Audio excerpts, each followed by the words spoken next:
heard that before. Okay, welcome everyone to the Murray City Municipal Council Committee of the Whole meeting, February 18th, 2025. First piece of business we'll take care of is the approval of minutes. Were there any changes or concerns? If you read the minutes, We're supposed to read those? well, whatever.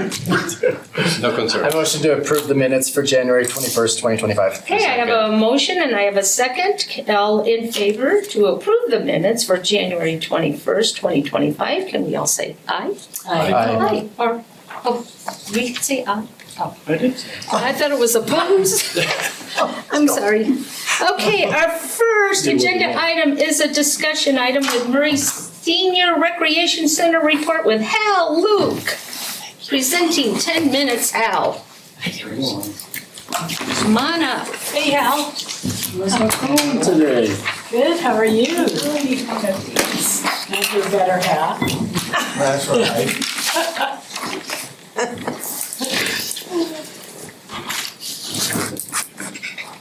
So that makes a great color. Yeah, you want, yeah, the little one in the center. Yep, there you go. Okay, it's a double thingy. Oh, he's techie. Yeah, You know how to play that in, Scott. it's okay. It hasn't worked yet. so. Hasn't worked yet. There we go, there we go. Wow, I'm excited. You're nice. Don't start with the IT thing. I'll make it read. So you ready? The plan.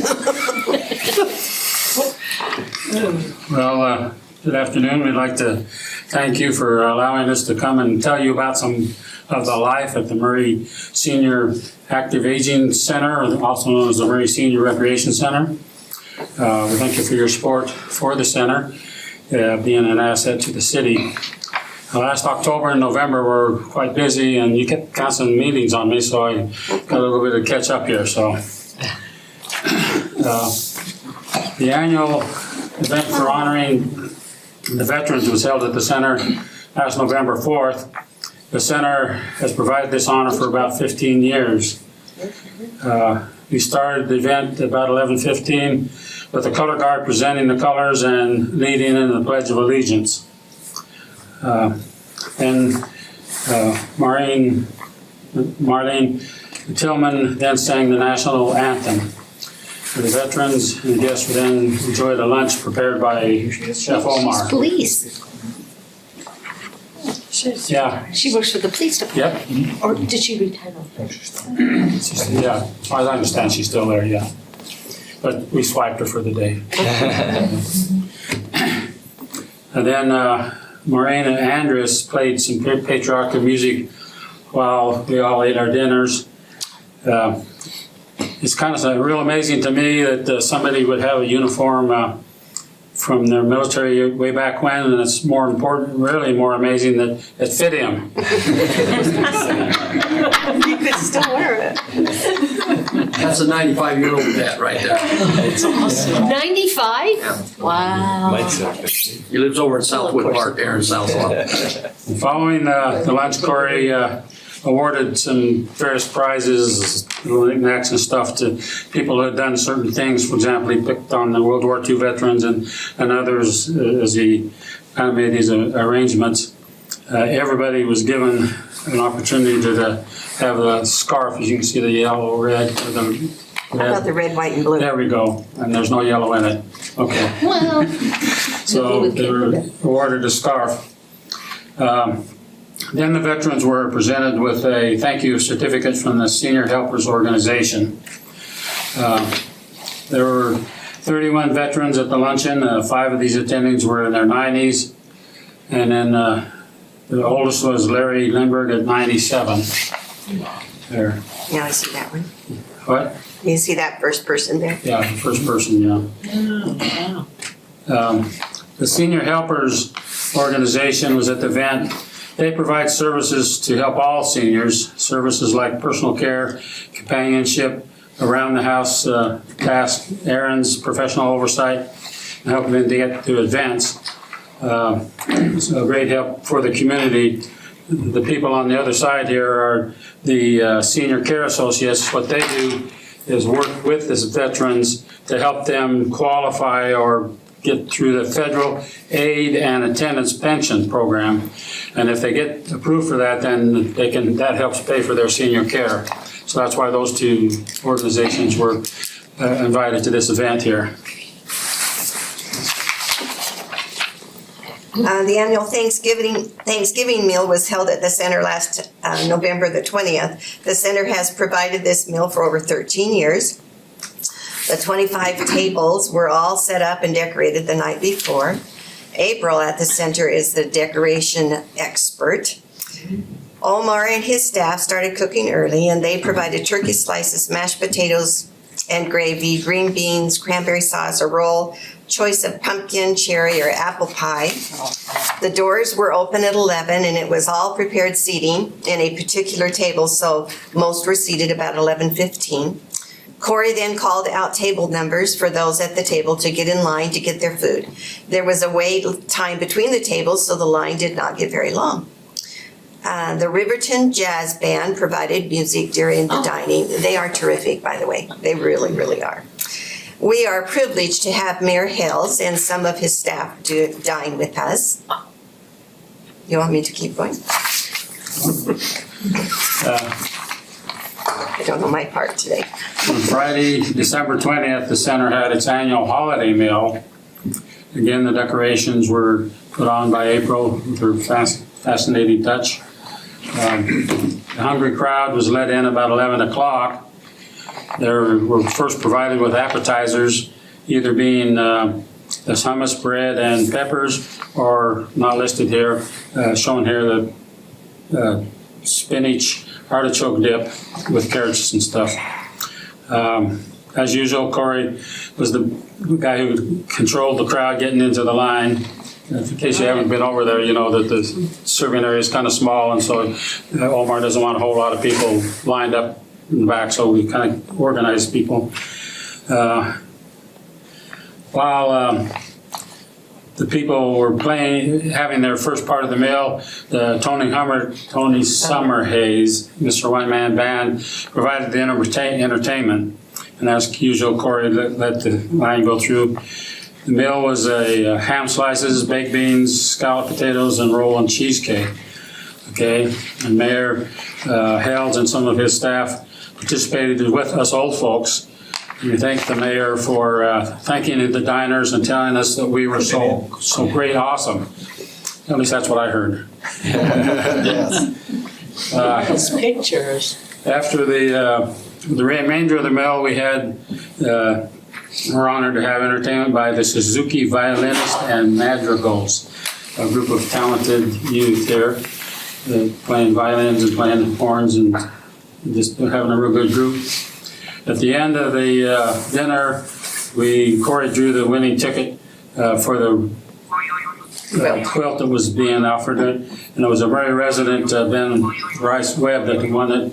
He's a quilter, and so he really appreciated the quilt. And we also had an elf kind of visit us at this event.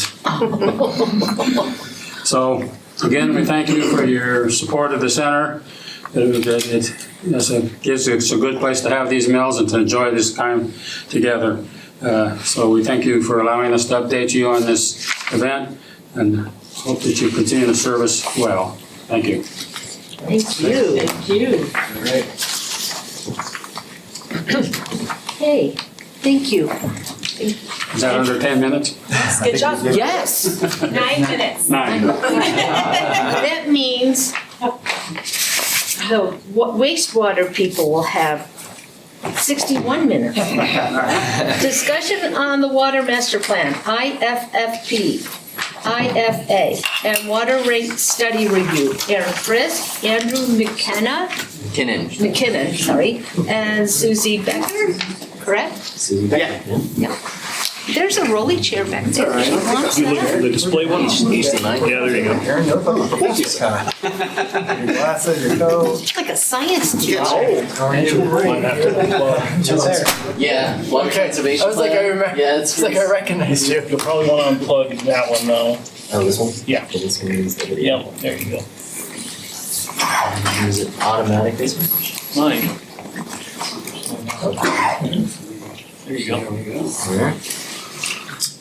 Well, I wish I could say ours will be 9 minutes. So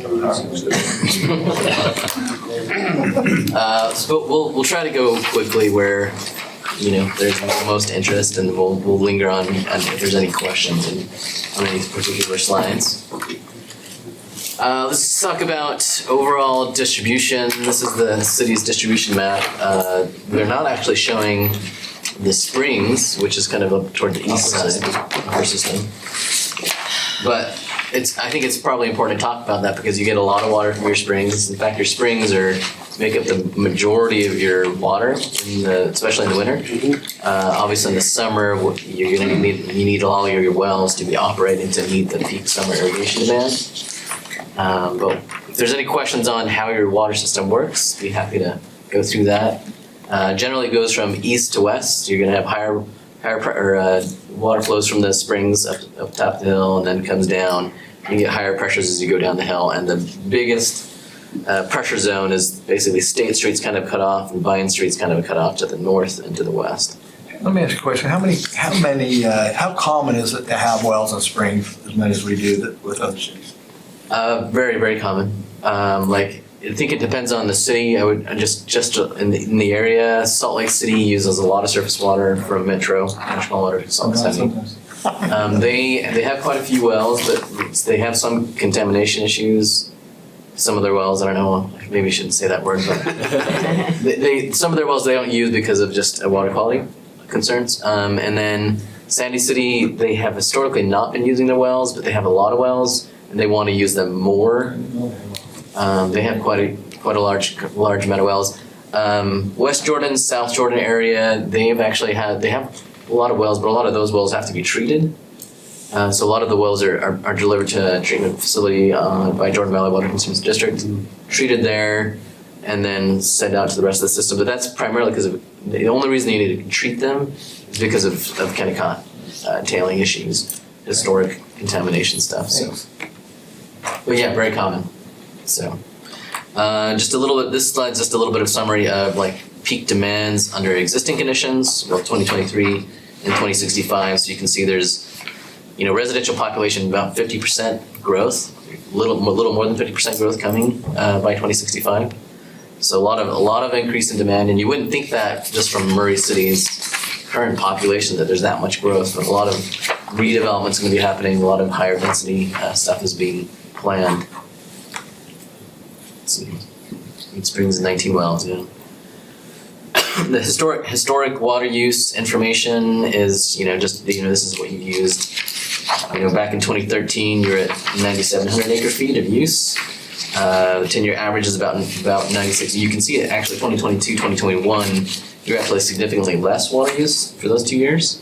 But that's primarily because of drought mitigation efforts. A lot of people were really cutting down 2021, 2022, but you can see 2020 was 10,507. That was the last sort of normal year of use, and it was a dry and warm year, relatively speaking. So that's why it was kind of a high demand year. 2023, we had 8,800 acre feet of usage. So 8,800. So you can see 2023 was getting back to normal a little bit. You haven't really come back to 2020 usage.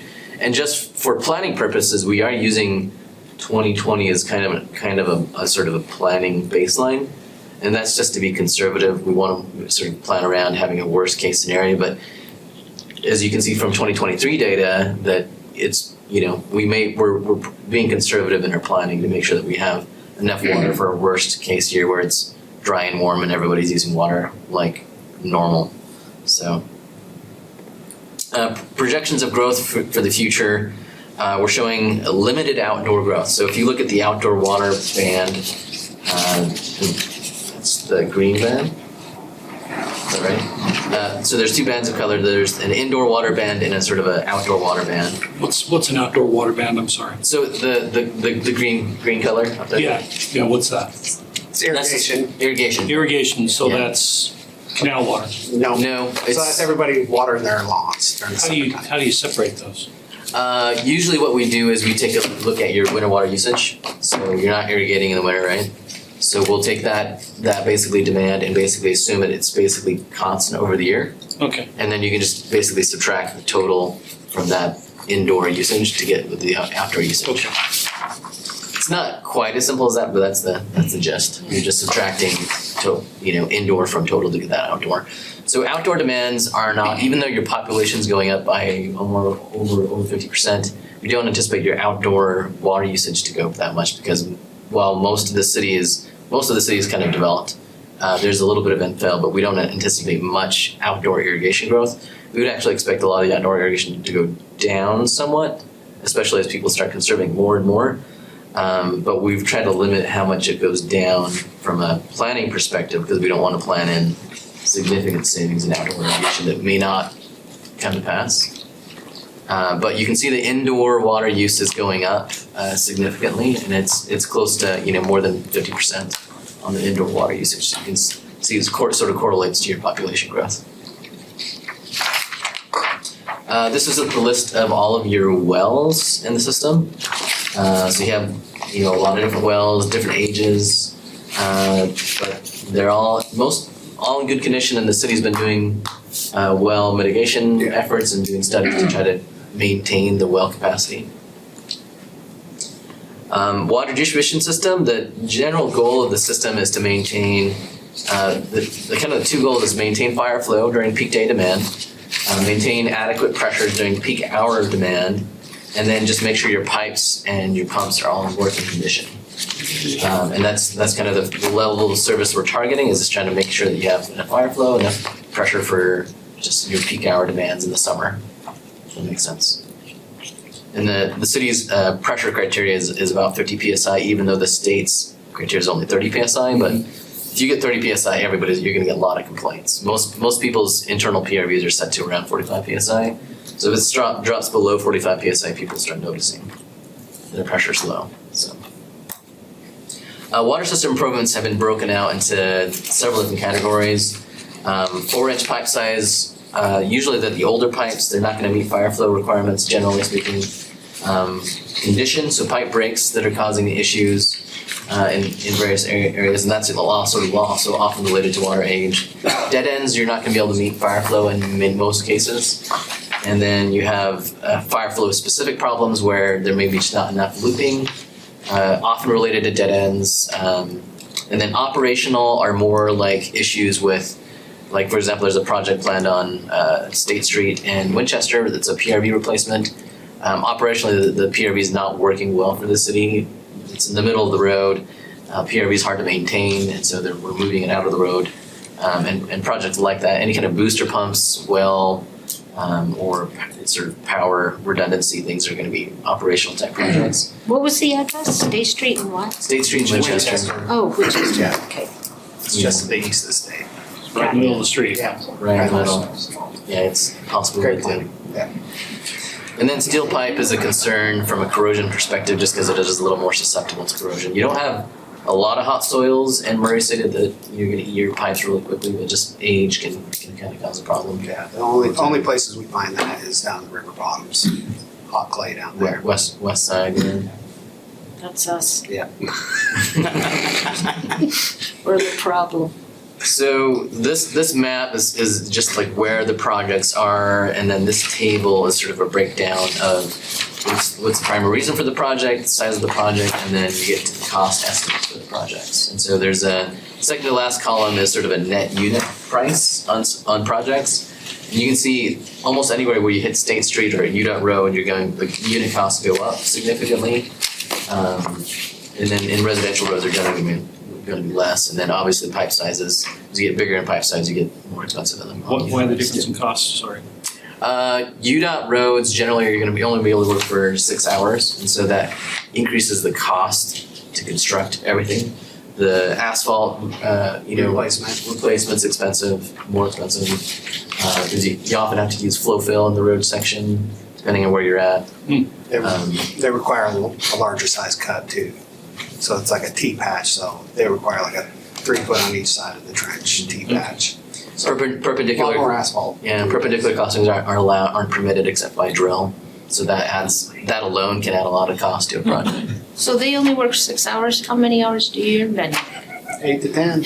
Yep, Yeah. okay, just, They only let you Wanna on the throw it road out there. between 9 and 3. yeah, Yeah. And that's Unless for- it's for one of their travel reasons. projects, Yeah. then you can work. just wanted that out Or we there. work nights, or, to get the project done. Yeah, we've So, done plenty of those projects. Yes, yeah, so that all adds cost to a project that makes it more expensive per foot relatively speaking.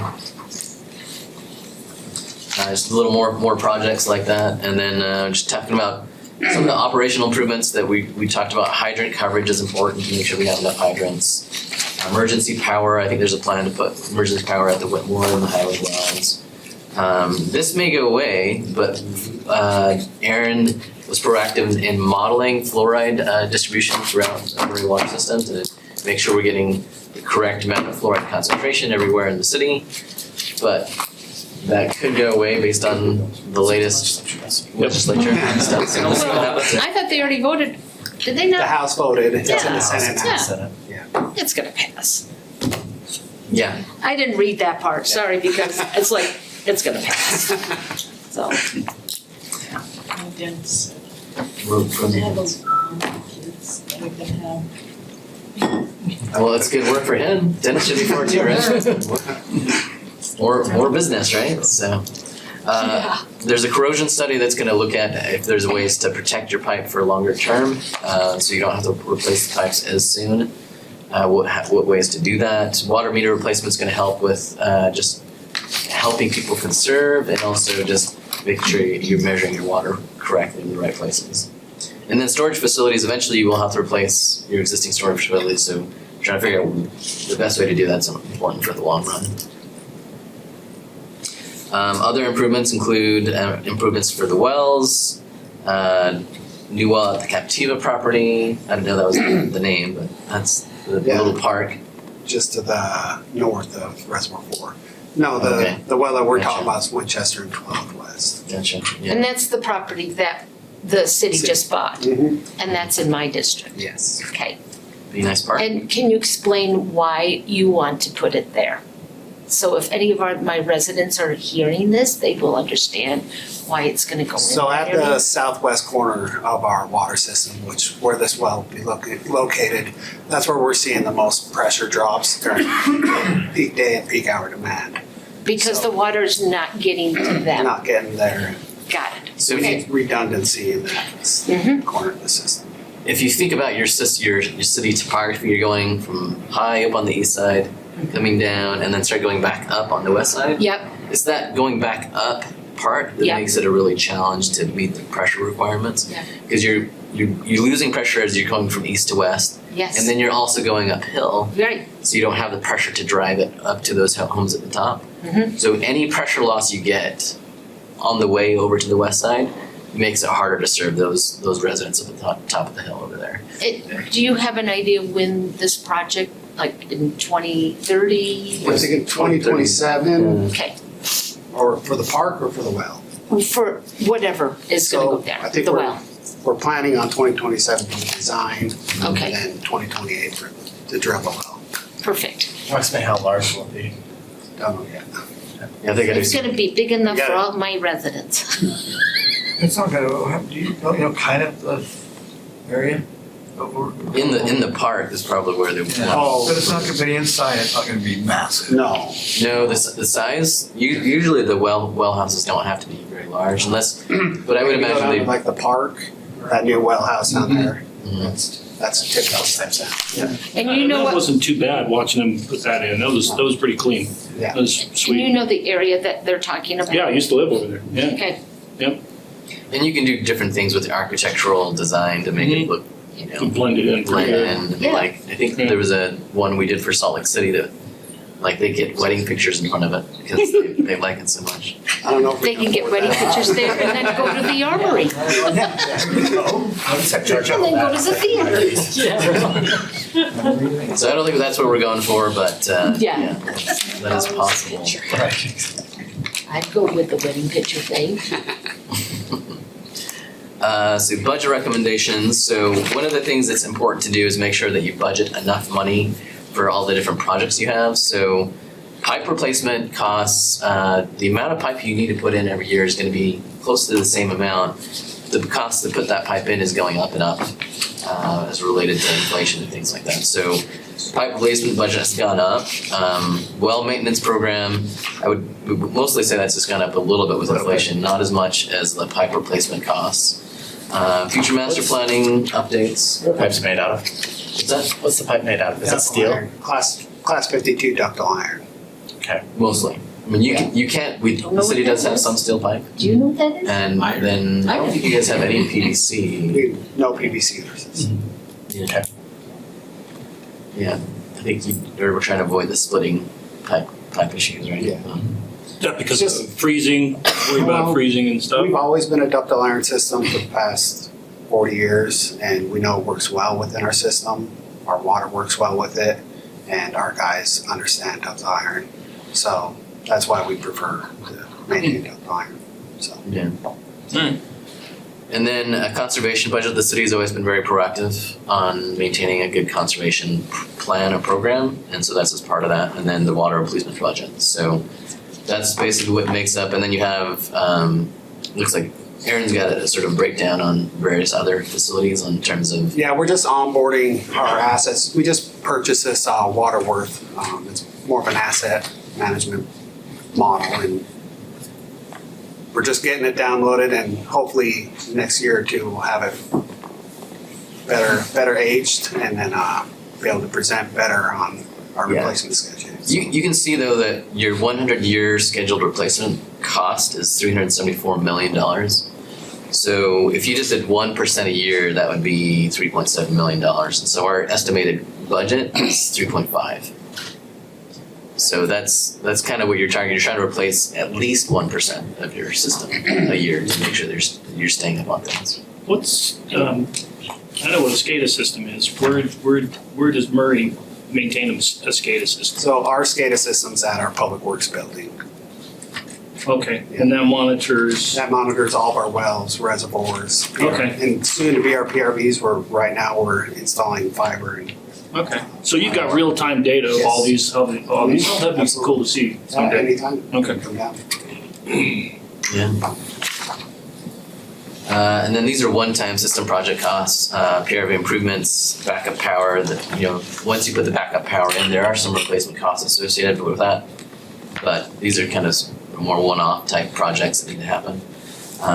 Some water rate studies, well studies, McGee Springs design, and then fluoride addition that might go away. So Is it just the backup power, just a diesel generator? Is that all? it is? Yes. yeah, So the reason why Highland and Whitmore wells are important, because once we equip those 2 wells, well, 3 wells with backup power, we'll be able to meet average day demand if we were to have large, wide Yeah. power outage. Right.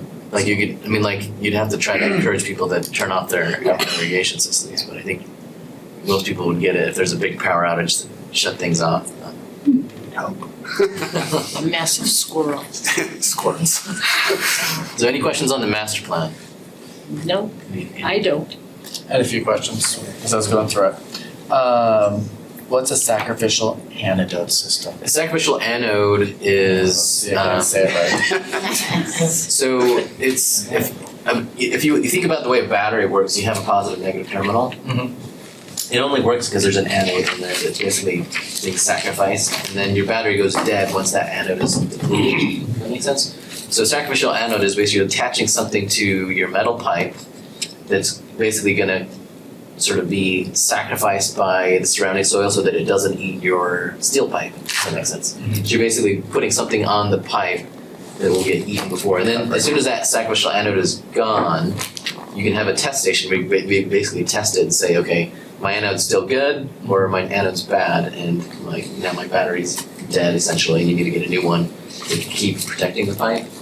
A lot of time you'll hear a term called the cathodic protection, which is basically there's active and passive. So anodes or sacrificial anodes are passive.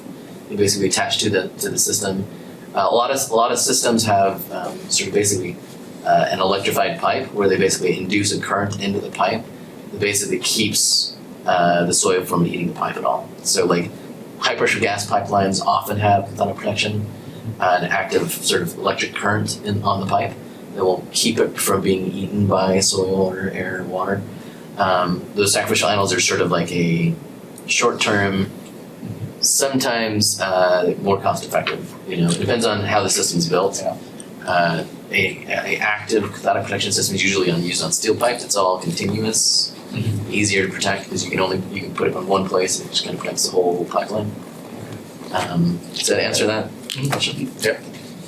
And then it says, chapter 4, page 7, if future annual demands in the city increase at existing per capita demand rates, it is anticipated the city would need to acquire additional supply sources to meet long-term demands. So there's an What if. options? If that did, I understand it's a hypothetical, what options do we have? Where would we go?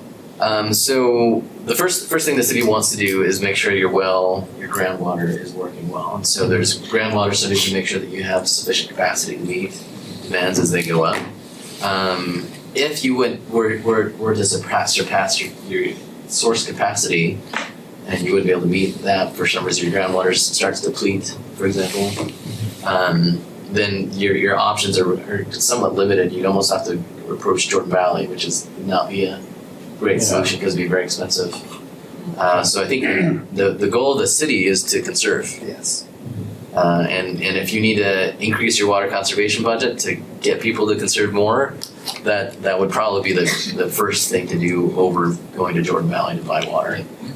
It's a little bit like Washington County, like they're out of water, so they're doing everything they can to conserve and to switch from go to secondary water or reuse water for secondary irrigation. So they're just doing everything they can to just conserve. That's probably what Murray City would be in position because Jordan Valley would be very expensive to buy at that time if you ran into it. Okay. Any other questions on the master plan? Okay, we'll move on to the impact fee facility plan. That's all right. So impact fees are a fee assessed to basically pay for future capital projects that are needed to meet improving level of services or to meet the demands of growth.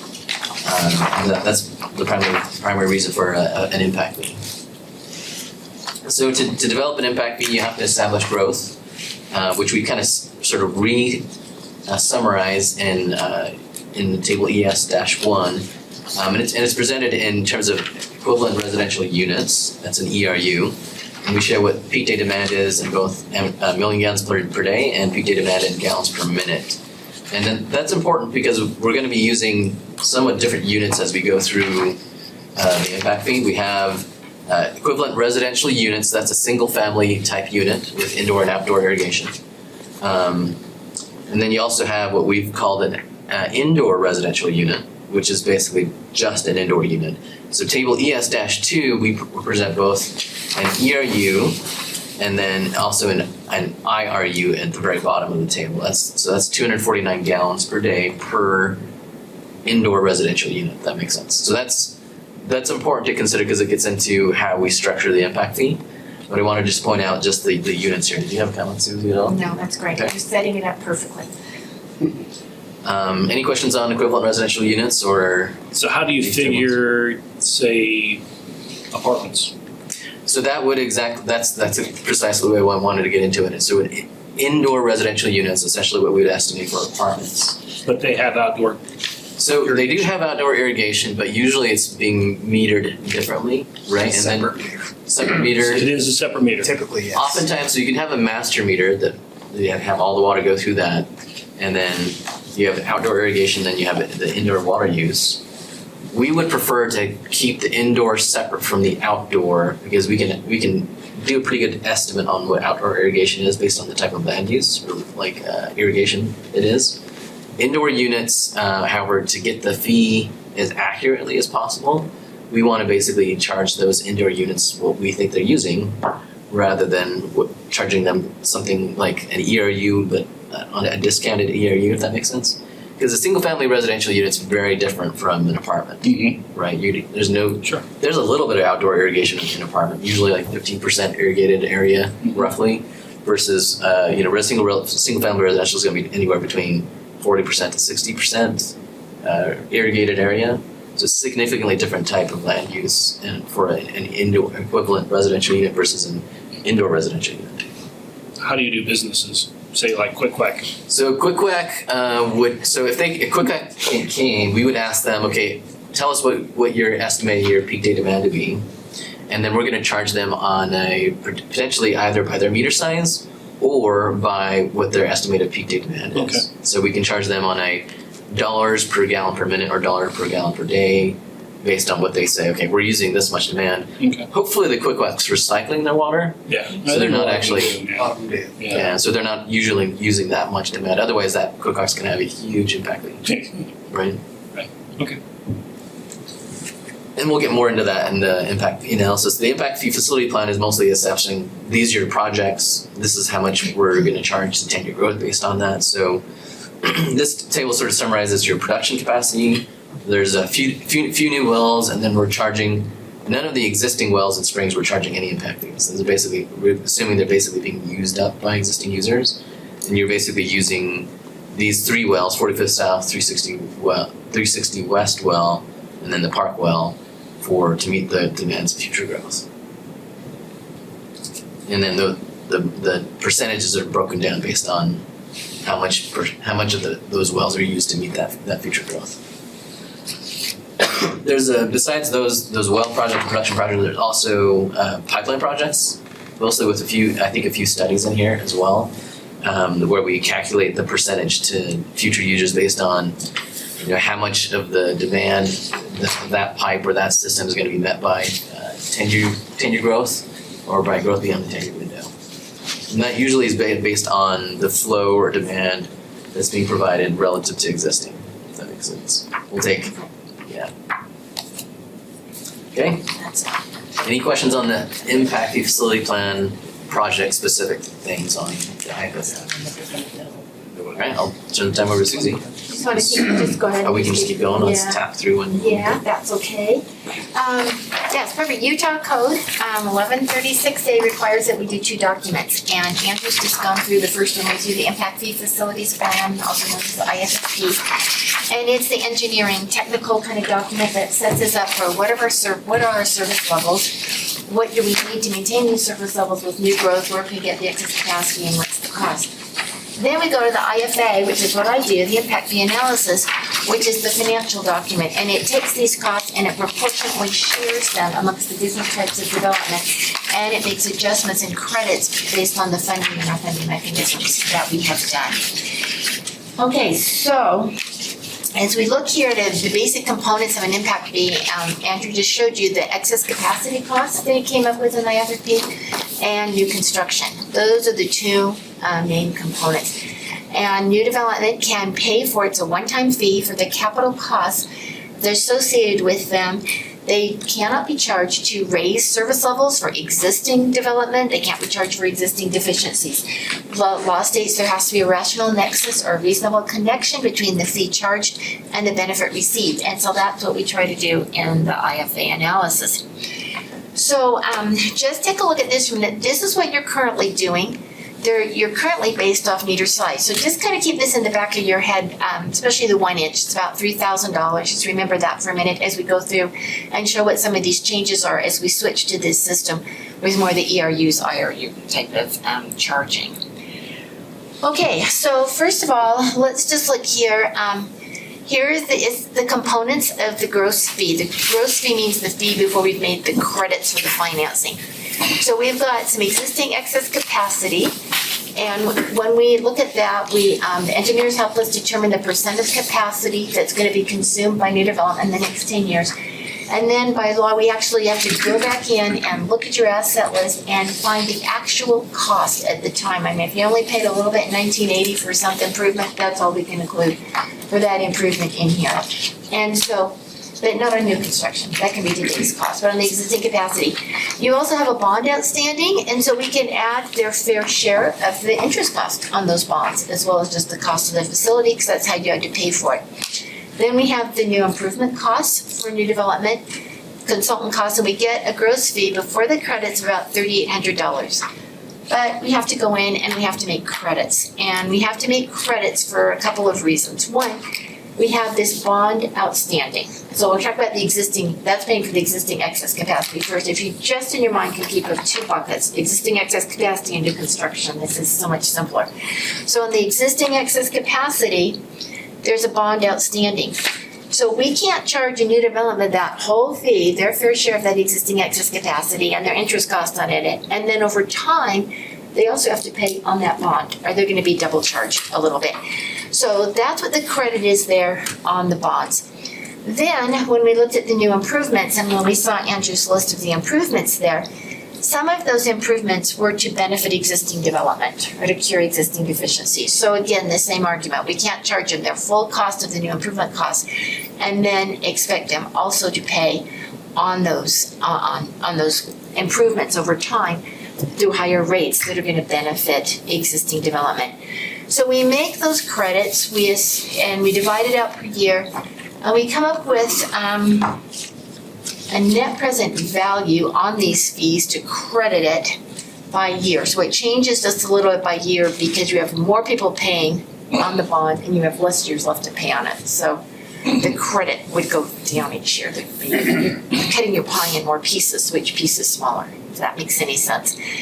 So then these are the fees. You can see the gross fee, that you can see how that comes down. So in red, the red box, and you guys feel free to jump in because I know you've worked a lot on this too, but there's your maximum fee per ERU. That would be a single family home. And then in the yellow box on the right, that would be an apartment unit, a door there in multifamily. About 805, you talked a little about the GPM, the gallon per minute, the quick quack, that type of thing. I think if we go one more down and just see this and then ask for questions. Here it is on non-residential by meter size.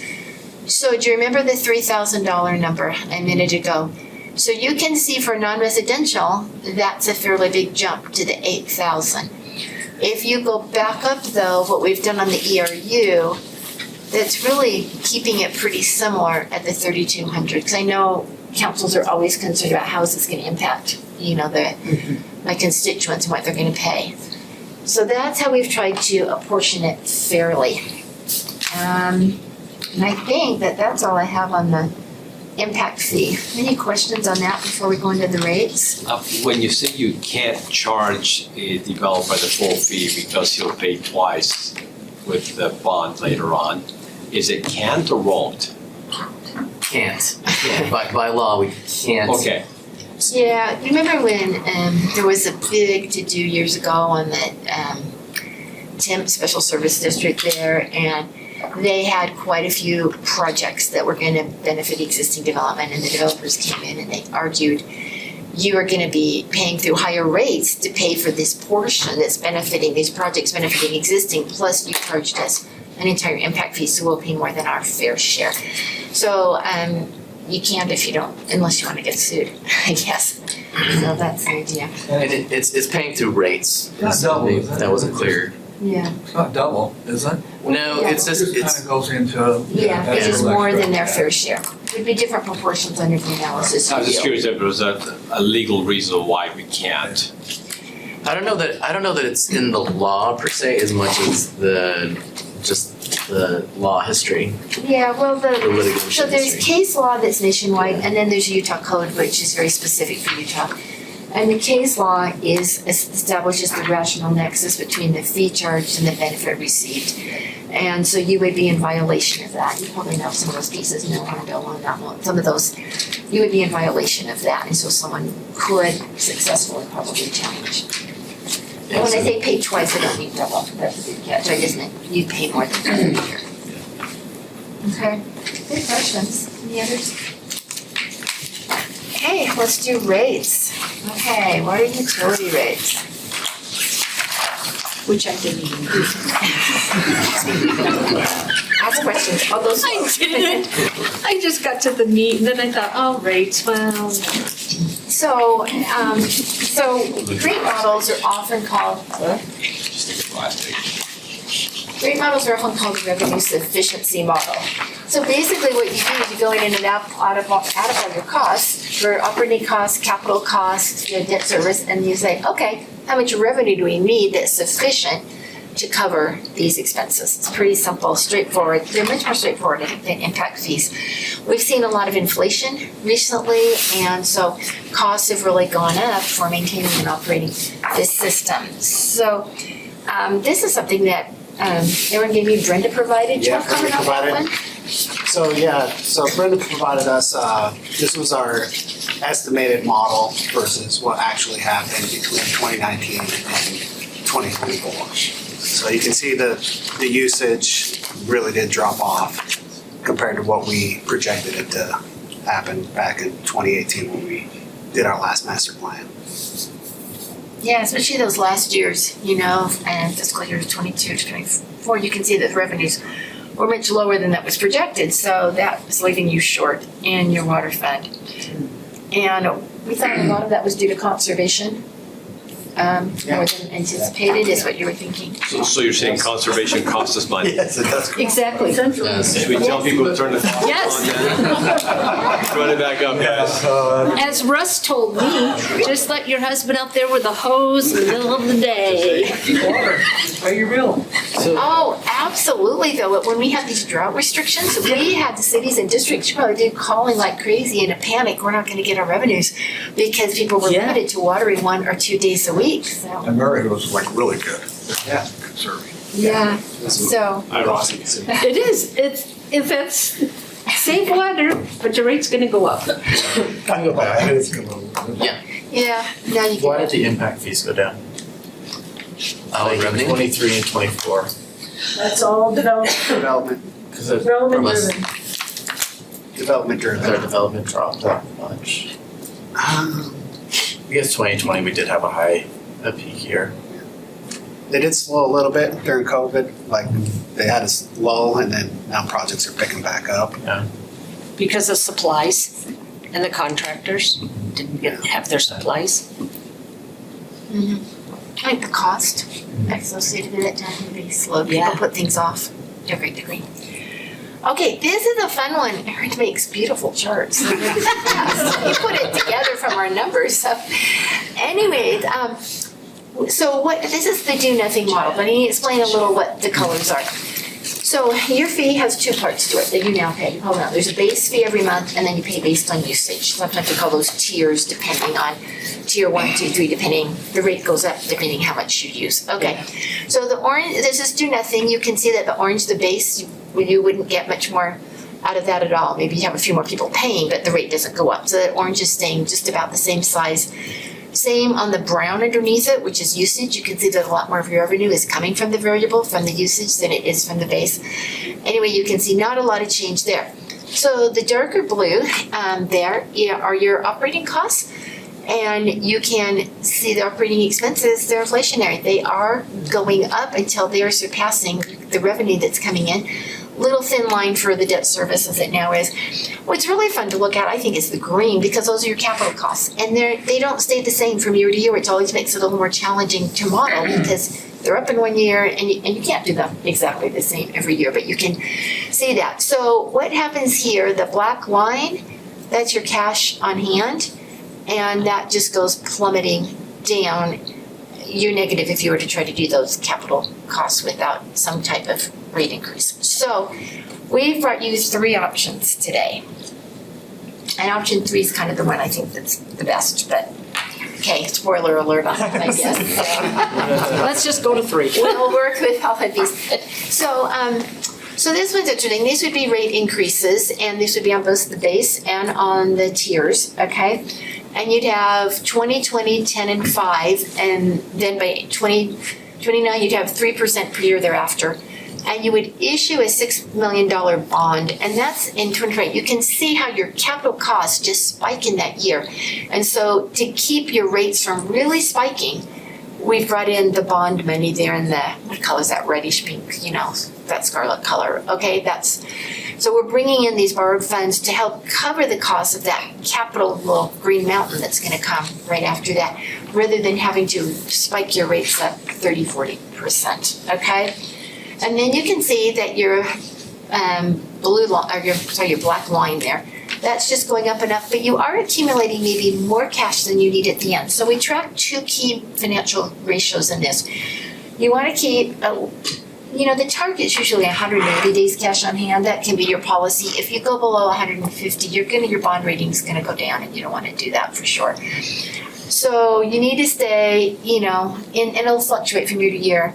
But those are some good rules of thumb and guidelines. And then you've got to, when you have debt outstanding, you have to have a 1.25 times coverage ratio, which means that your revenues less your operating expenses have got to be able to cover that debt payment 1.25 times. That extra 0.25 time is the cushion that the bondholders want, or they write it right in your covenants, usually, that you've got to raise rates. So anyway, that's what we're tracking. You can see this one gets you a little more cash than you need. So then we looked at option 2, and the reason we did this, we thought, well, if we bond for more, can we keep your rates down? Is there a way to keep them down? So we went with 10, 10, 10, and 5, and do 2 $6 million bonds. You can see the 2 bonds there in the whatever that kind of reddish, pinkish color is there that goes way up, the big bars, in 2026 and 2028. The problem with that is that we've got to keep our debt service coverage ratios and cash on hand, and we haven't raised our rates enough to do it. So you've just kind of put off the rate increase, and then by 2029, you've got to do a big rate increase because you can see where the black line is going. So we felt like your best option here is going to be option 3. So the percentages are the same as the first one, 20, 20, 10, 5 until 2029. And then instead of 3% per year thereafter, we only did 2% to keep up with inflation, keep enough cash on hand, but it keeps it down a little, and you still issue the $6 million bond. And then you can cover your costs. So how does that compare with other places? You can see that, okay, so on the left, there's Murray City current, and then there's Murray City proposed. You can see your increase, but you can see also that you're still on your base rates, or on your tier 1, rather, sorry, just tiers, these are just tiers. On your tier 1, you are still lower than other places around. You do start gaining on a few of them on your conservation tiers by tier 5. That you're not out of line with other areas on your rates here. And then this one, you put this one together. Do you want to just talk about this last one maybe a little more? So on this is the base right here. So Brenda helped me gather the property taxes for the other neighboring utilities who because they're involved in an improvement district, their property tax gets assessed up because of that. And what property tax divided up just equals a monthly payment for the base rate. So these are what our neighbors are paying compared to Murray City not being involved in an improvement district. Some cities, you look at like Granger Hunter, I think they have 3 different improvement districts that they pay property taxes on. So. It's good apples to apples comparison. Just refresh my memory. Tier 1, tier 2, all that is how much water you use. So if you have 2 acres, you could be a tier 1 or what? So tier 1 is goes from 0 units to 8 units of water. Okay. And 1 unit is 100 acre feet, and that's about 746 gallons is 100 acre feet. Okay. Because I was asking Paul, so do you think we're tier 1, 100 2, cubic 3, feet, sorry. 4, 5? So one thing I like about the way you've done yours in the tier 1 there, you're being very conservative on that tier 1, and you're not hurting households. Maybe a classic example, single widow or someone who lives alone. You're not putting the burden on them. Look how low your tier 1 is compared to others. You're hitting more your bigger water users. So your apartments, for example, won't even see tier 5 or tier 4 or anything like that. So it's going to be primarily like the larger lots that get into those. Not necessarily large lots. It's going to be just somebody that uses a lot of water on a small lot, though. Yeah. So is this due to us not keeping the fees up? Annual Like increases taxes are when we did our annual 40. increases. It's like, when was the last time you had a water increase? 2022 was our last increase from our 2018 water increase. So part of that's falling behind. Once COVID hit, a lot of municipalities, even if they were within their 5-year window of a water rate, they jumped on it again because of what happened with inflation during COVID. Yeah, that is a big part. Like COVID inflation just really jumped up a bunch. So now that's slowed down, but there's also just the annual inflation. So Thanks. our problem is conservation. Conservation means we're not bringing in revenue. We increase rates, people are gonna conserve more. Yeah. How does this solve our problem at all? The cycle. Like, it just seems like we're gonna be back here in 2 years saying the same thing and raising rates significantly in 2 years because we're not hitting the real issues. Like, increasing rates doesn't solve our cash flow problem long term. Well, there's only so much elasticity to demand, I think. And I think it's, yes, maybe you will get people pulling back a little more with this and the higher rates. We don't get a lot of your revenue out of these higher rates, the highest groups though, because the way it's structured is that you're hitting your very top users in those conservation ones. So most of it is coming from tier 1 and tier 2, but we could show, the usage when you look at percent of usage. And it's geared to do that on purpose. You want to capture almost all your usage in tier 1 and tier 2. So, but yeah, they had that slow the flow thing in Salt Lake County years ago, and their revenues went down. But at some point, I don't think there's a whole lot of elasticity left in demand. People have a certain amount they're going to use. And even with this increased cost, like customers in Utah and Idaho, the state just did a study and for a new legislation bill that they're proposing. Utah and Idaho both have the lowest cost of water in the entire country. Yeah, So- it is. But this also, the cost is also covering materials. Yes. And we have to remember that. This is, the raising of this is to cover the cost of But I'm saying- materials. That's gonna stay stagnant. If our water goes down, No. or it's gonna increase with inflation, right? Exactly, But if our water usage goes down, so does our revenue. So Yeah. one's going this way, Right. one's going this way, right. and we're back in the same problem in 2 years. And, So I wanna make sure we're yeah, not having this conversation, because we raised rates in 2022, right? No, back in No. 2025. That was, so it was a 2% increase in 2022. So, we have, in 2018 through 2022, they were all like 5, 3, 2, 2, 2.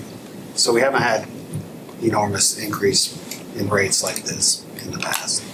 So, But the main reason we're doing this is because of that huge spike in capital expenditure, right? And in all these Yeah. studies and Costs. projects. Yeah. So do we need to do all these by 2028? We've tried to spread things out, that gets into the master planning. Because I'm looking at the plan here, all this stuff is from now through 2026. And, that's a lot, it's pretty ambitious yeah, for little old Murray. we're ambitious. We do a lot of pipeline. I get that. And then the other thing is the wells, the big one is the well cost. And we're looking for a grant to cover the cost of that well right now. Awesome. Which if you can get the grants, would potentially have a huge dent Not on the that- rates. Yeah. And knock that thing down a Yeah. little bit. So But you can't what's the plan on that, process so. for that? How, are we in the process for that or? In the process. Yes, we are. The voice in the back. Yes, we are. Okay. Like in the serious process part of it. And I don't want to be a council member that says, no, we're not gonna raise it too much. And then we have a major problem in a subdivision, and we don't have the materials to cover that problem. And as a council member, I wanna make sure that our workers have the materials that they need to make sure the citizens are taken care of.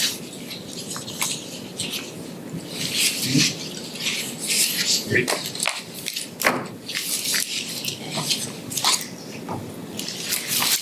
But I thought this report was very informative. I really did. And I see that there's many steps that are and will be implemented along the way and into the future for everyone. And do I like to raise taxes? No, I don't want to do this. But yeah, I don't want a citizen to call me and say, Pam, my street, what happened? What does it raise us? What's the percent? For the rate increase this year, 20%. So a 20% increase would be about $4 a month for. And eggs are $5.99. For tier one. And I'm okay So to put base- that so base $5 charge towards and- that the eggs. And usage rate, Oh. average single-family home would be about $4 a The month. base charge. Yes, based on usage rate. That's my tier one eggs. You should get some tier one eggs.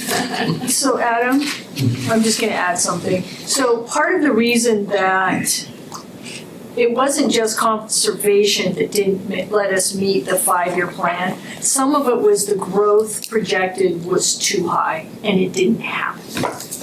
So the growth projected in this, that's why it took us so long to get it done, is we reworked it with ComDev halfway through the thing going, that seems a little either low or high. It didn't seem quite right. So we reworked it. And then part of having to have that 2020 was because we did go from 2022 till now. That's 2 years. If we had raised it 2% each year for those 2 years, like we're projecting this to happen, probably wouldn't have needed to be 20%. It might have needed to be 10. It might have been okay. Because that's time and money. That's why we want to add the thing at the end that it just goes along at 2% until otherwise changed. Maybe in 5 years when we do the next plan, the otherwise changed is, wow, 2% is doing just fine. So to Adam's question, can you, I'm hearing yes. Are we comfortable telling Adam that that's why, what we're, not Adam, but his question, that we're not going to be back here in 2 years? I mean, the plan is, I like you doubt said, 2 for 5 years. years.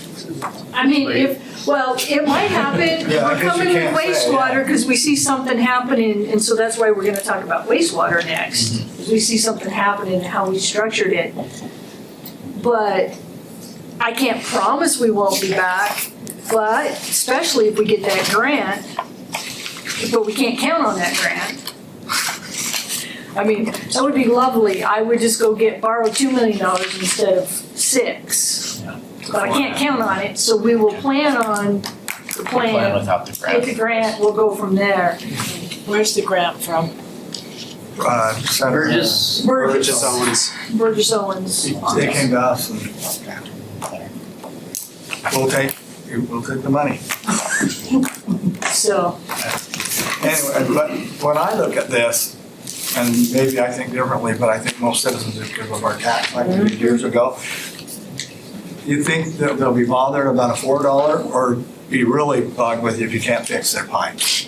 That's the problem. I think they'll be bugged both ways. No. No. Trust me, you ask, if you can't fix I got something. some that are bugged already with our If your rates. toilet doesn't flush and you don't have air conditioning, No. you'd say raise. I think maybe you wouldn't, but I would. and I don't think you could, there's a lot of tier ones that are not gonna be able to conserve anymore. I can't do any more than I can do. Yeah. I mean, my little 5,000 square foot lot with 5-minute mow, that's about all I can do. So, And when I met with you and Russ, you told me that no property taxes are used for any Yeah, of this. we're- So the money comes To the water. Yeah. where? Where is this money coming from? From the water, Base- right? Yeah, base And the charge, usage water, charge. people are not using, so we have to raise it. So, which was very interesting, but it was interesting. Why are we conservative? I know. We're conserving. Yeah, sure. Do we have those two time? ordinances. Oh, look, we have 7. Go one more over. That was one more. Yeah. So this is one of the ordinances we'd like to amend. Right now, we allow unmetered construction water use. It's been like this for many decades. So now we would propose that the new construction developer or somebody using, redeveloping a house, sign up for service. I've talked to our utility billing. They said they could provide this service and we would be able to install a meter and charge them on their actual usage of water for construction use. So, Perfect. okay, next one. Any questions on that? Okay. And then new ordinance. So right now, whenever new development happens, we take from our operating account for our meter account for operating operations account that we should be using to replace older meters in our system. we would like to assess a fee to new development for the cost for the city for the meter and the AMI equipment that serves that property. And that's all we'll be charging them is the cost to us. And just to be clear, that's separate from the impact fee. Yes. And so what would that be? It depends on the size of the meter that will be serving the property. Typically, single-family home would be a 1-inch. That'd be $433 for a 1-inch meter and the AMI equipment. That's good. And then amend ordinance. So this is for the minimum size service pipe. This is one that clearly we've added way too much language to. But we wanted to clarify what the minimum allowable service pipe for residential and commercial. And for customers that have a 3/4 inch pipe that already serves the building, if it's residential, they can reuse that service. Reuse 3/4 inch and put 3/4 inch into their building. If it's commercial, they'd have to do 1 inch or greater. Yeah, sprinklers and stuff like that. And that'd be it. That's it.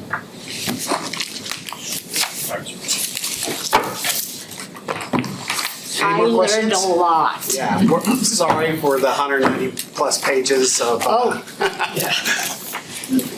So on the, I just have a quick question. On the one that has 3 options, they have to pick one before they vote. So should they just do that at the council meeting or should we get a consensus? You talk about it. Or you can talk about it now and tell us which way you're leaning. Make a decision next time. I know where I'm leaning. Option 3? Option 3. I have to make sure those citizens have those supplies and the workers have those supplies. I don't want them to go someplace and go, we don't have that piece and so we're gonna have to hold off. But What about you guys? Do I have to decide now? No, for sure. I'm gonna put them all in your package and I'll send a note out. When we vote, we need to make sure we're clear about which ordinance you guys are approving. Yeah. So one at percent should have option 1, 2, 3. Okay. Okay, thank you so much. Thank you. Thank you. You're wonderful. You feel like the most loved people? Yes, sir. Yes, sir.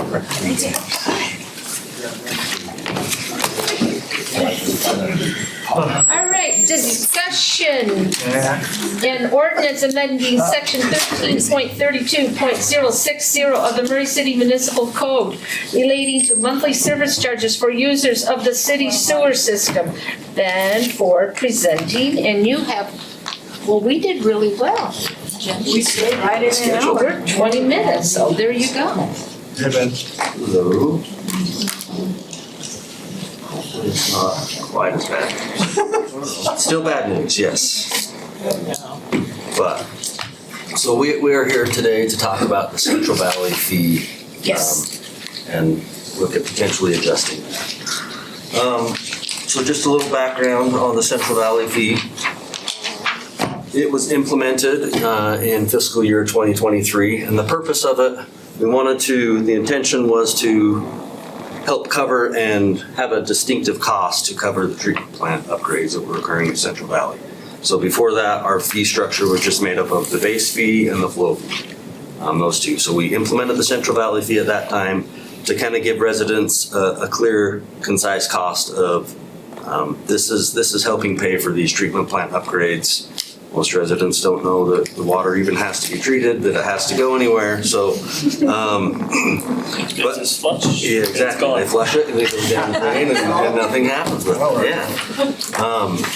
As long as there's So- pipes outside are great. When we implemented that fee, original design of Central Valley's upgrade project, projected costs at that time were $250 million. And then a little thing called COVID happened and really essentially almost doubled those costs. So the overall cost of the upgrades now are well over $400 million. So when we implemented that fee,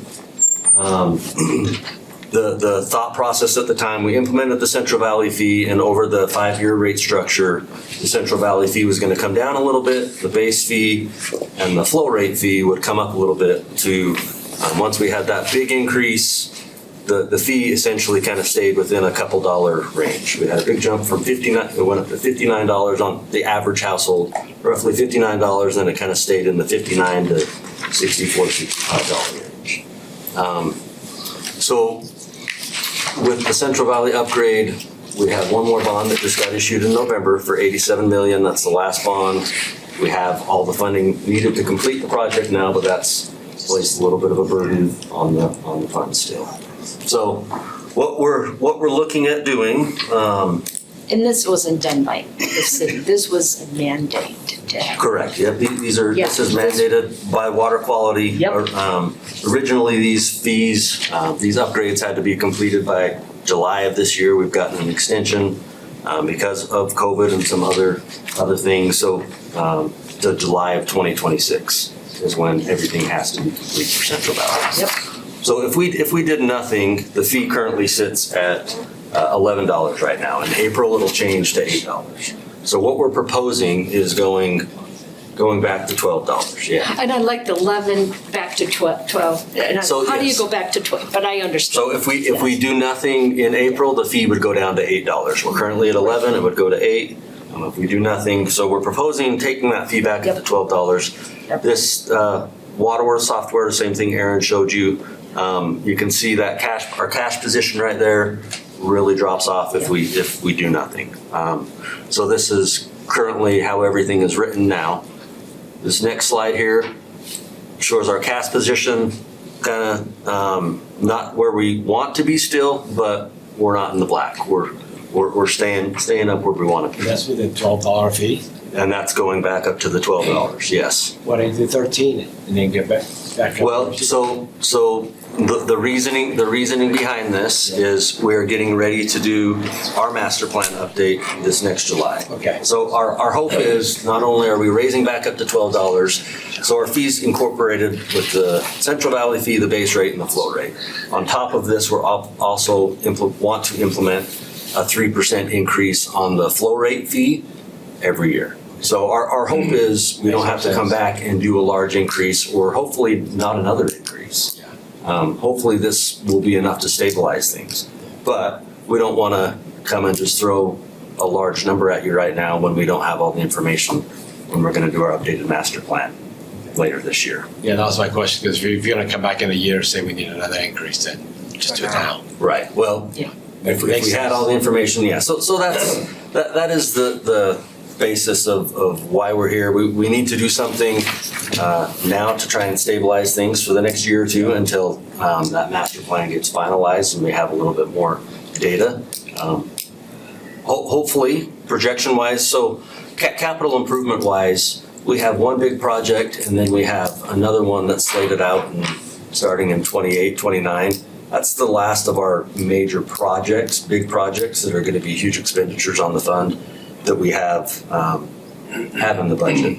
Everything else is development driven. If we have some serious major redevelopment in areas, then we're going to have a few other projects. But as of now, that's our big expenditures coming up. So what we're looking at, like we said, is going back to $12. We'll implement that 3% just on the flow. Doesn't affect the base rate. What this will essentially do, the average household now pays around $64 to $65. It'll be a $1 increase on their bill now, and in the long run, it'll be potentially a $5 increase. So average house could go from $65 to $70 is what we'd be looking at. What's the price of eggs? It's a carton of eggs, yep. Exactly. You and your eggs. Well, I'm just saying, I looked at the eggs and I'm going, nah, we're not doing it, we're not baking. And this really is to just stabilize things right now. So this is what the new fee table would look like. Just showing it going back up to $12 for the next years, and then that 3% annual flow increase. And that's kind of the gist of what I have. What questions can I You're answer? bringing about good news. I know.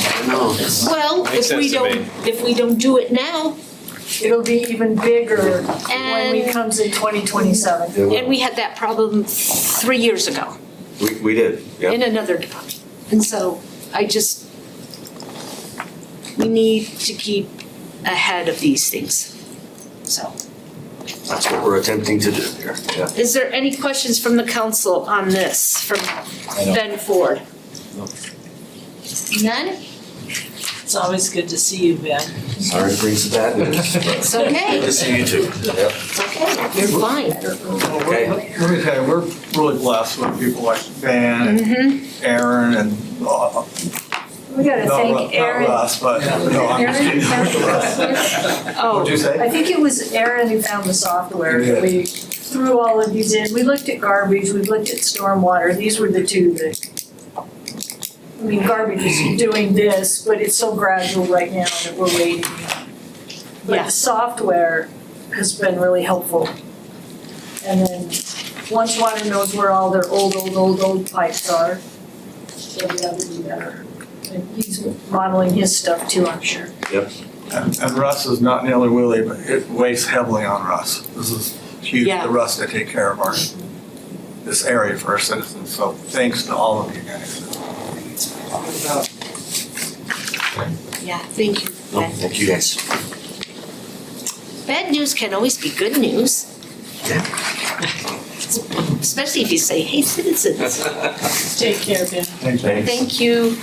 Okay, we are now on to discussion number 4 on the 10-8-1-2 process and preliminary findings for the potential surplus of 48 East and 4800 South. Chad Wilkinson and Elvon Farrow, you have 10 minutes. Thank you, Madam Chair, Council. Happy to be here.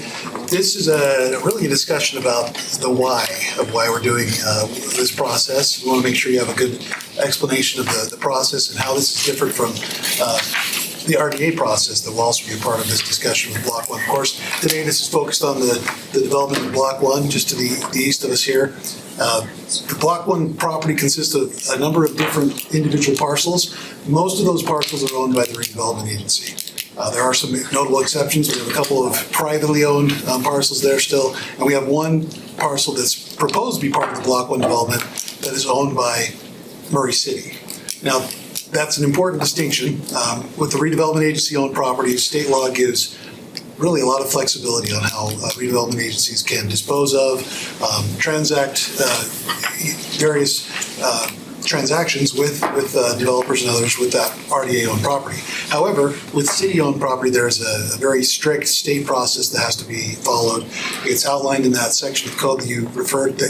Commonly, they call it 1082 analysis. It's an analysis of the benefits of essentially a property being surplused by a city and being included in any kind of an appropriation.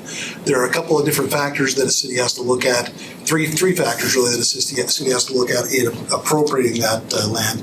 First of all, you have to consider what the benefit is for that appropriation. Is there a public benefit for the appropriation? Second, what is the purpose and whether or not that purpose is appropriate or will accomplish reasonable goals of the city. And I actually combined those two last ones into one there. So we have a hearing set up, a public hearing. This requires a public hearing before the city council. We've had that hearing set up for March 4th. At that point, public will be able to come in and give any kind of public comment on that proposal. The reason for this, again, the appropriation, anything that's appropriated is less than market value, and is that we've talked with the council before, and especially in the RDA role that you serve, the developer is asking for an appropriation. They're asking for the city to participate in this project, and part of the city's participation would be that donation of land owned by the RDA and the city. So this process again would be to accomplish that goal. And this is not, again, tonight's not a decision that we're asking you to make. Just wanted to explain the process, what will have to happen next. Again, that's scheduled for March 4th. The proper notice has been given through the newspaper. There's also a study that's been conducted by Zions Public Finance to look at those items that I talked about, the reasonableness of the appropriation, the purpose for the appropriation, what the public benefit would be for that appropriation. That study is available to the public. We have a final version if the public wishes to look at it. But I haven't seen that. You'll see that as well. But when are we gonna see that? As soon as tomorrow. Yeah, we've got that final version ready. Yep. So tonight, we're not looking at, so you'll have 2 weeks to look at that before we have any kind of discussion with the public about that appropriation. So we're gonna get it tomorrow? We're gonna get it tomorrow. Unless We've sent it to Jennifer, and so whenever, we send it to her today. Today. Yeah, this is when the public notice went out, was today as well. Why didn't we get it before tomorrow? We were still refining the study with Science Public Finance. We had some questions for them that they've answered for us, so we've got. Can we ask what questions you had? The questions were really related just to the format of the study. So just the way that they had it formatted, the way the analysis, the order of the analysis, those types of things. So can we meet with someone that if we have questions about the science paperwork? Sure, certainly. Who do we go to? Who would you like us to go to? You can come to us. You can, if you have questions about that once you see it. Again, there'll be a public hearing to talk about that as well. Well, I want to know I want my questions answered before the public hearing, if I have it. Sure. If you have questions once you've looked at that analysis, you're welcome to contact us. Well, I know when I look at it, I won't know what I'm looking at. And that's the truth. So meet with. Yeah. You will. You will. You will. Look at Gio goes, you got it. This is not. Zion's Public Finance has done a great job at making it digestible to the public, and it goes through the different benefits. It talks about the value of the property, the economic benefit of it. So that was one of my questions, what's the value of the property? What is the appraised value of it? I think in that resolution, it has that appraised value. Yeah, it said 43, increase real property tax revenue from new taxable assets value of 44? No, there's another sentence in there that talks about that. It's 1.1. Oh, sorry. Right. Oh, sorry, yes. Oh, yes, the value of the property is approximately 1 million. Okay, block 1 or just the parking lot? Just that parcel, about 3/4 of an acre. Parcel meaning parking lot? Part of the parking lot, yeah. So what do you mean part of a parking lot? It's either the parking lot or none of the parking lot. What is part of the parking lot? You think about it. You've got it doesn't have to be all the parking lot. The parking lot is some of that other property. So we're just talking about a certain amount. The parking lot doesn't have to be on one property.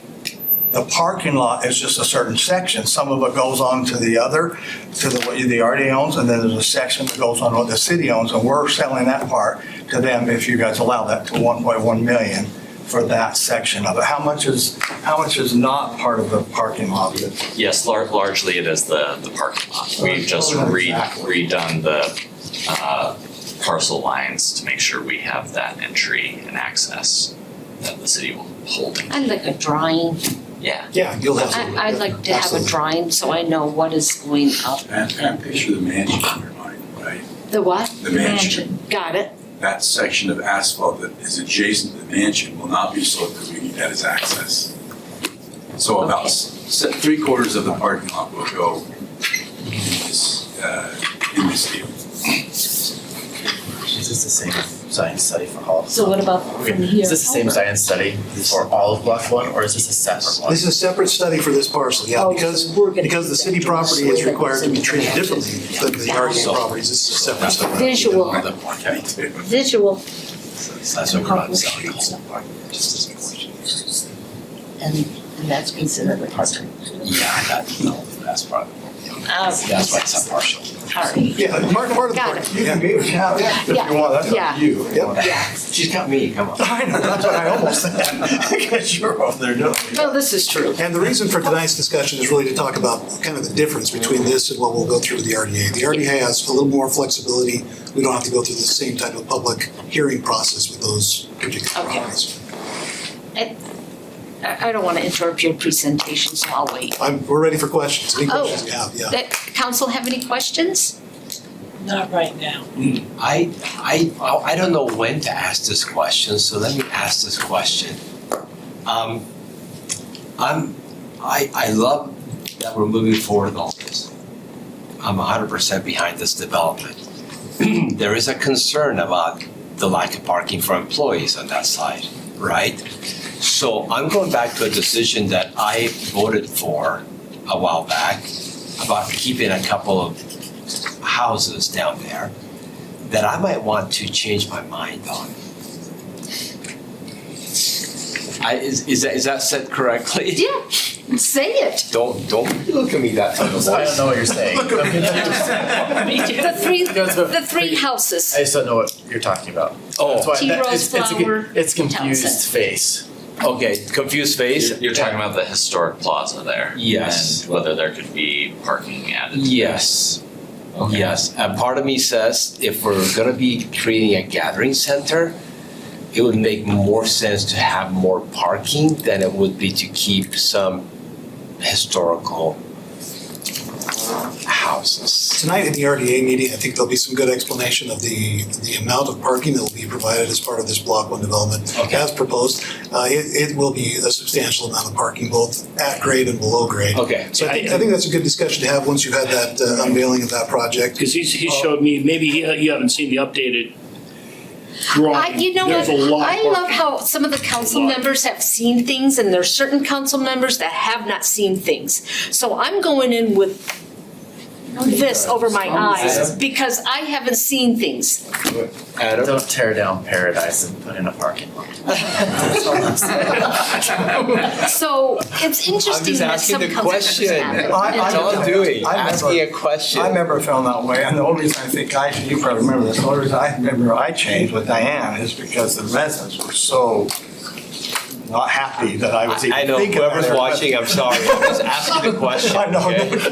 but that was the reason why, because I thought, I don't know what to ask it. I thought similar.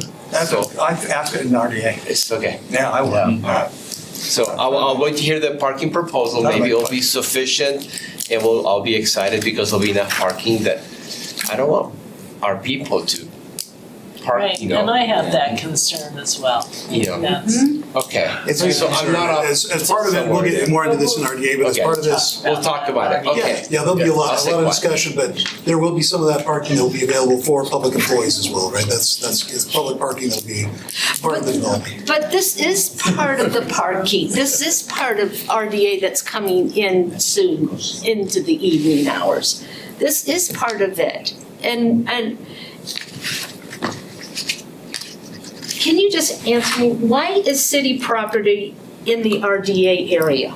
Because somebody screwed up when she was brand new and bought it with the So if you want her wrong. gone, just so you gotta say something. I'm There's just, mistakes that happen all the time. I just, There I you have go, these. that's how you did it.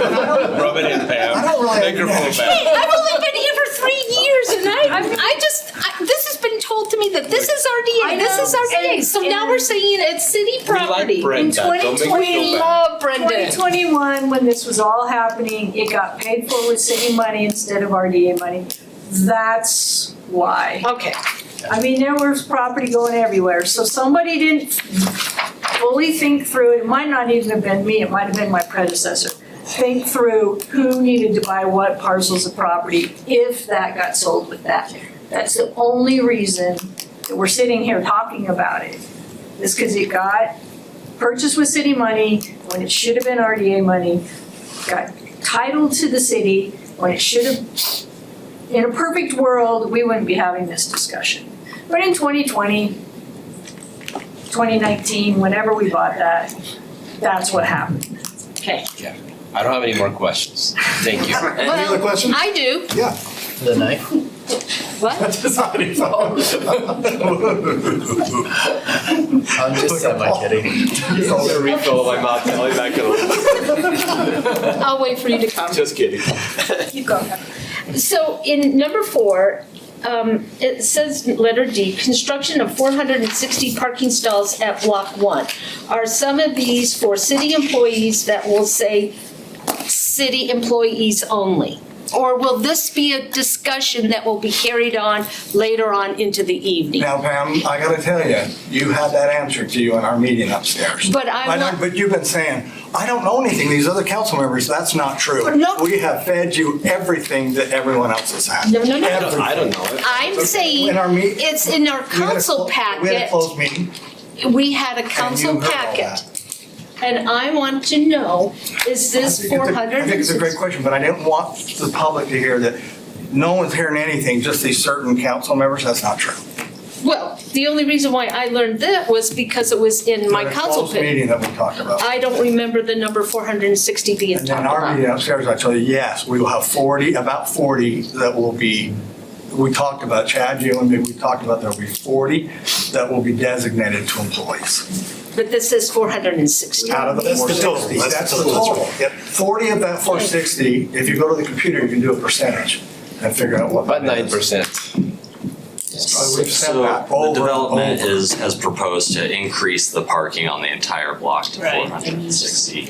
And then to designate the 32 parking stalls that are specifically for public use in City Hall. Public uses, meaning That's us. people that, It's city employees, people that are visiting City Hall, yeah. Could be a member of the public that needs someplace to park. so tell me how that will look when a city employee comes in and wants to park. Will there be a gate? Will there be a keypad? Will there be, like, they will be able to come in and out 24/7? It's a good question that we have yet to resolve completely, but there'll be one of those methods. There'll be some kind of designation in the development agreements that will come before the RDA board. There'll be some kind of designation that says there'll be a keypad or a gate or some way that it's designated for city use. Okay. Because I'm here for the employees and the citizens. And these people take care of the citizens. And if they're not taking care of them, where are they gonna park? Because we have some employees that have handicap disabilities, and they need to be taken care of, They can so. park right there, So, Aren't there handicap spots? and they can park right there. anyways, I just want to know what it's going to look like for the employees. Is there going to be enough parking, what they have right now out there? So we're gonna go through all of those details as we negotiate these development agreements, but the answer is there will be some kind of designation for city use. And it will say employees only? We haven't figured out the details of what that'll be, but there will be some kind of designation, yep. Okay. And then another question, if this property ever is sold, will the new owners realize that this is for, this parking is going to be for city employees? This will be part of a development agreement that'll be recorded on the property and will run with the property. Okay. Any other questions? No, sir. Thank you. Thanks, Chad.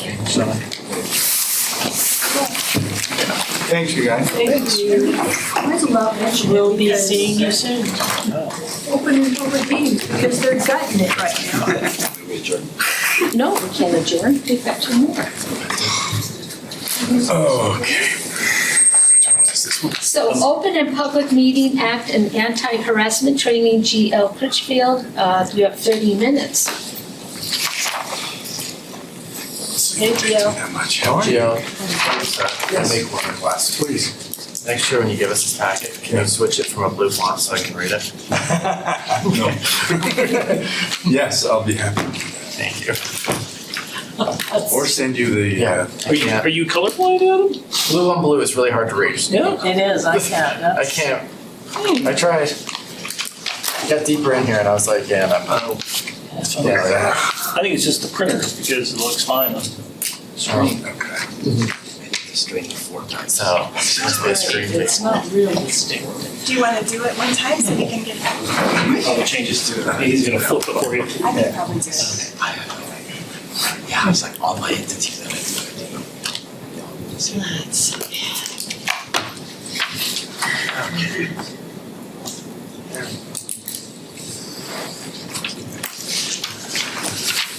Okay.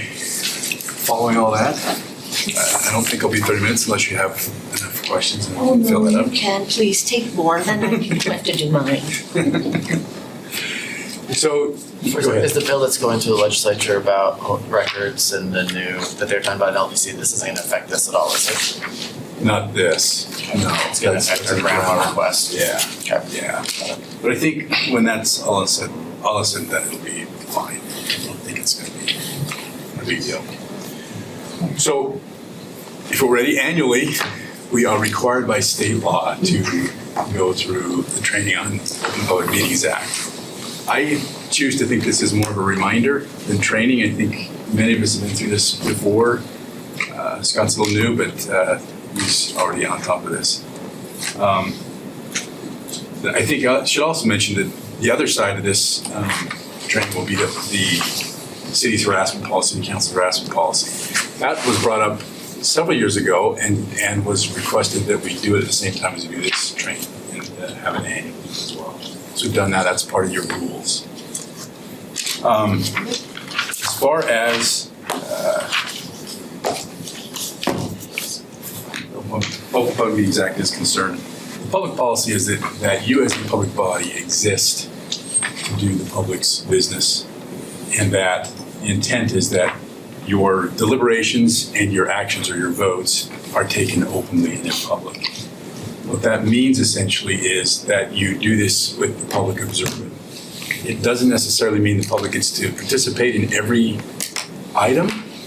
They get to see and hear your deliberations and see how you vote. Meeting, of course, we know is having a quorum together and talking about the business of the city is basically what that comes down to. Your chance gatherings, your social gatherings are not meetings unless you decide to start talking shop. Then that could be. I was thinking about this and thought if you were at a social dinner, boards and commissions, whatever, sitting together at a table, and someone from the public approached you and said, hey, I'd like to talk about X, which was going to come before you in a couple of weeks. What's the right response? No thanks, not here. This is not the appropriate place. Right. I was gonna say, just talk to Paul. Yeah, Just talk to all the Paul. Oh, there's that. Send it to Paul. Yeah. So there's a way to make sure you're not doing that. I think what's interesting is that the state legislature added that last one this last year. And it's basically you can't have a quorum acting outside the meeting in a way that predetermines a decision. What do you think that even means?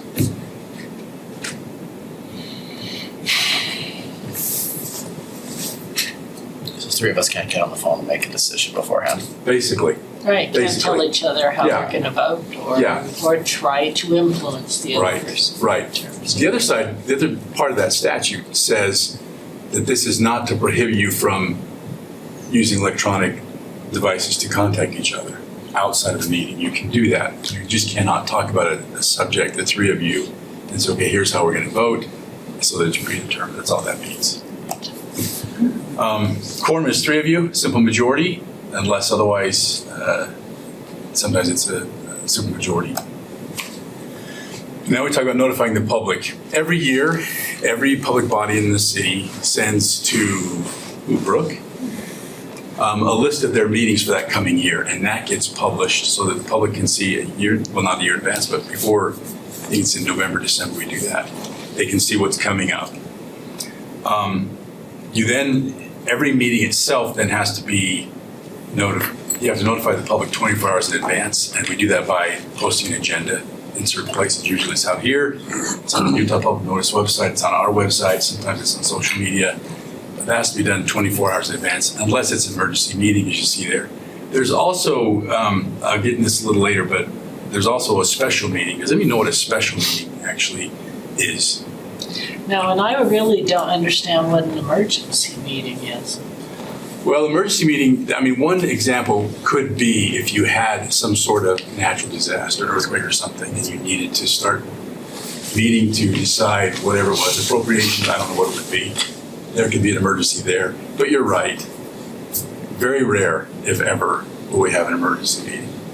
It's conceivable, it's just not very probable. A special meeting is any meeting that doesn't show up on that annual notice meeting schedule. There's nothing special about it. It's just called a special meeting. And the key there is that each of you get notified of that meeting in advance. the statute talks about that the clerk lets everybody know, and if they don't know, that's why you sign that document, if you remember, signing off on a piece of paper that says special meeting. It's so the public knows you were informed about the meeting. So there's not some meeting called that one of you is not present at, so that it can't be voted because you're going to be against it or something like that. So that's basically the special meeting idea. The special meeting was when we did the Natalie Klein. Yes. Because it wasn't on the agenda. Yeah. Annual. Yeah. So let's say hypothetically we post 23 hours in advance of the meeting. What are the ramifications? So the only ramification of that is that whatever you decide to vote on could be undone. Okay. The other ramification potentially is, I think the legislature last year also included a provision that says that if a member of the public sues us, they can get their attorney's fees. Okay. So it's a good question, real good question. The agenda itself has to be written with reasonable specificity so the public can understand what the items are on the agenda. Each topic is under a separate agenda item. And then, of course, we know that people can come to the meeting in the citizen comment section and talk about anything. We don't engage in terms of making a decision, but you're allowed to respond to that. I think one of the better things is to acknowledge it, thank them for it, and move on. Unless there's something you want to say, Mayor, would you look into this? Or if there's something that really piques your interest. There's nothing wrong with that. What we can't do is make it a part of the agenda, discuss it, and vote on it. We can hold closed meetings. We've done that occasionally. That's typically what we've done it for is selling or purchasing real estate. So that there's not an advantage given to somebody else. We can discuss the character, professional competence, or physical, mental health of an individual. That typically is not something that we would discuss. But that is another reason. There's a list of reasons you can do it. Again, it's the real estate that we've primarily done that for. And in closed meetings, just so you know, minutes are taken. They're typically not public, but they are taken, and there could be a time when they would have to be disclosed. Here's the special meetings. The mayor can convene a special meeting as well as 2 council members. It's typically the way we've done it. It's been a consensus and has never been an issue. That's statute means. And then we can do these electronic meetings. Kind of became the mayor can call us to order in a special meeting. You can call the special meeting. Interesting. Have we ever done that? I mean, not in the time that I've I've never seen that. I didn't even know that. I've never seen that in No, I wasn't. 27.5 years. Yeah. Huh. Great county knows. Yeah. We're gonna be here every day now. Just gonna call meetings left and right. I'll wear you down.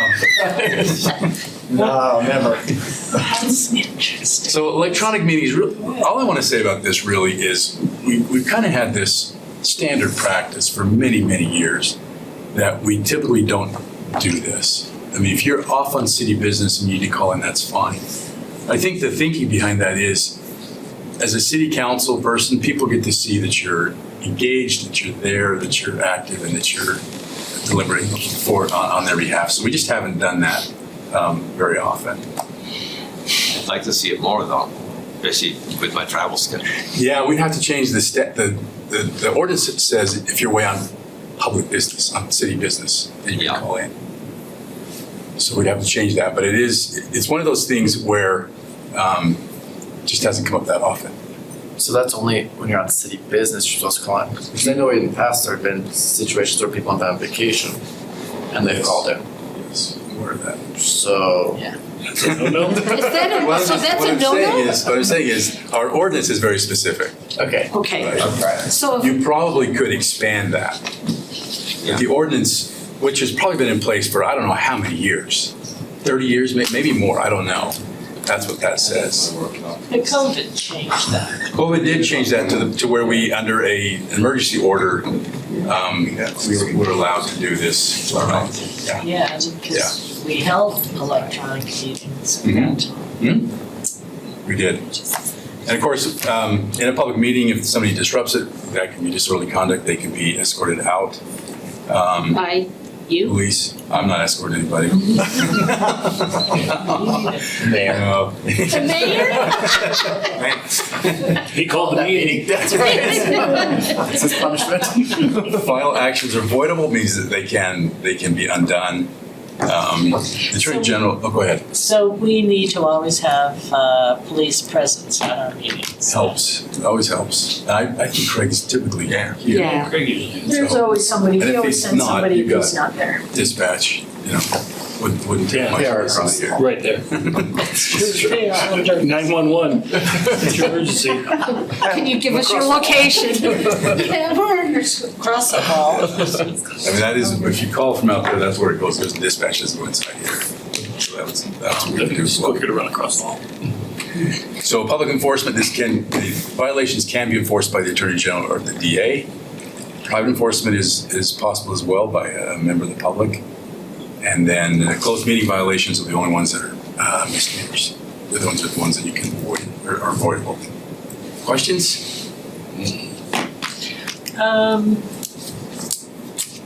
So text, email,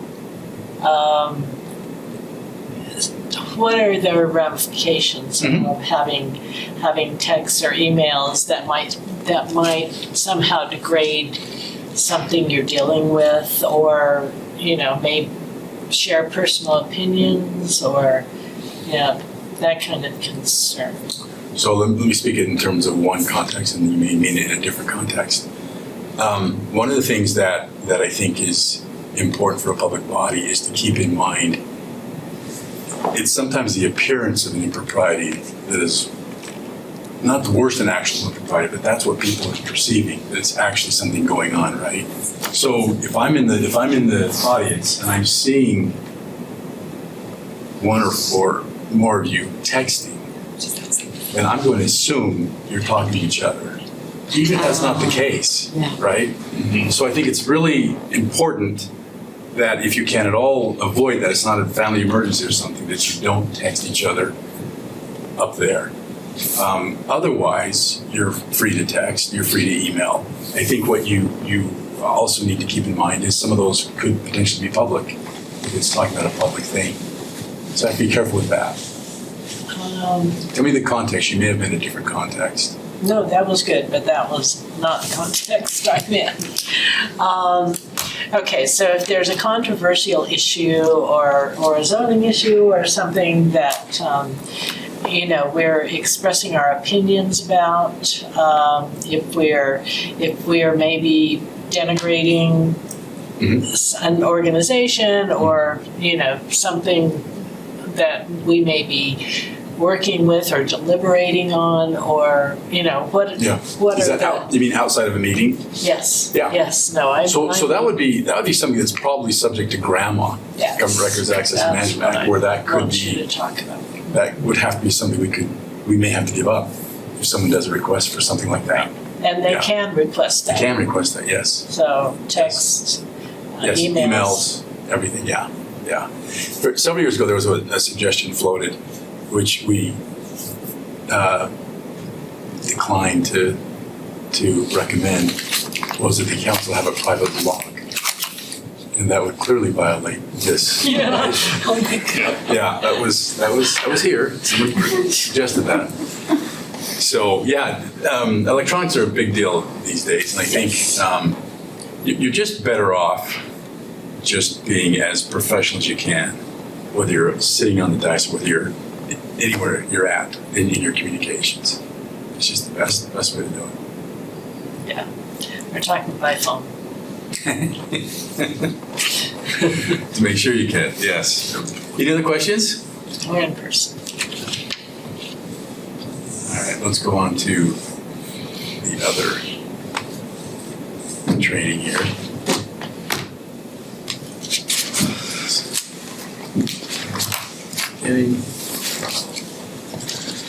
So this came about several years ago. I want to say it was Council Member Turner who proposed that we do this type of training, which I think is an excellent idea. At the time, the city had a policy, but that policy really applied to employees. And so in conjunction with this, we wrote a policy, essentially the same policy that now applies to the city council as well. And that policy is there is to maintain a work environment that's free from discrimination and intimidation, et cetera, et cetera. The question is who's covered by that? It's the Council Rule 9 is what we made that. Harassment is unwelcome conduct that's based on race, color, religion, sex, including pregnancy and childbirth-related medical conditions, national origin, age, disability, genetic information, marital status, sexual orientation, honorary discharge, veteran, military status, or presence of any mental or physical disability. So we'll talk in just a minute about sexual harassment. But harassment is more of a comprehensive definition than just sexual harassment. It is making demeaning comments, verbally or in writing, using these unwelcome epithets, gestures, other physical conduct based on protected classes. Those are the classes I just read through. Does not have to be of a sexual nature in order to be illegal. If the conduct is, for example, based on gender and severe pervasive enough, that can create a hostile work environment, which is also illegal. Sexual harassment is a form of sex discrimination, and it deals with basically it's conduct that affects your job, whether it is somebody asks you to submit to sexual conduct to keep your job or to get a raise. It somehow interferes with your work performance. That's basically what sexual harassment comes down to, and it's unwelcome. Unwelcome. This is what's kind of interesting to me is it's unwelcome because it's unwelcome by the person who's receiving the conduct. So it can be subjective that way. Also, it doesn't have to be sexually motivated. To be sexual harassment can be based on the victim's gender. That too is sexual harassment. And then there's some examples of inappropriate conduct. I think we all kind of know what is inappropriate and what is appropriate. I think the five of you know. I think what you want to be cognizant of is if you have a situation where one of your staff says they've been approached inappropriately, you would want to take action on that as well. Also, though, I think a lot of times as we get comfortable with each other, sometimes these come out as jokes or comments that really aren't serious but can still be offensive. So we need to be careful with that. Some more conduct that's really inappropriate. The days of the calendars, the suggested calendars, those are over. Suggested texts or emails as well. Those are the laws that apply. You got the federal law, you got state law, and then you've got our Rule 9 of the City Council rules. So here's where there's a divergence, and that is if the incident involves the administrative side, the complaint goes to the mayor. The administrative side would be a city employee, an appointee, could even be a vendor with an employee. That would go to the mayor.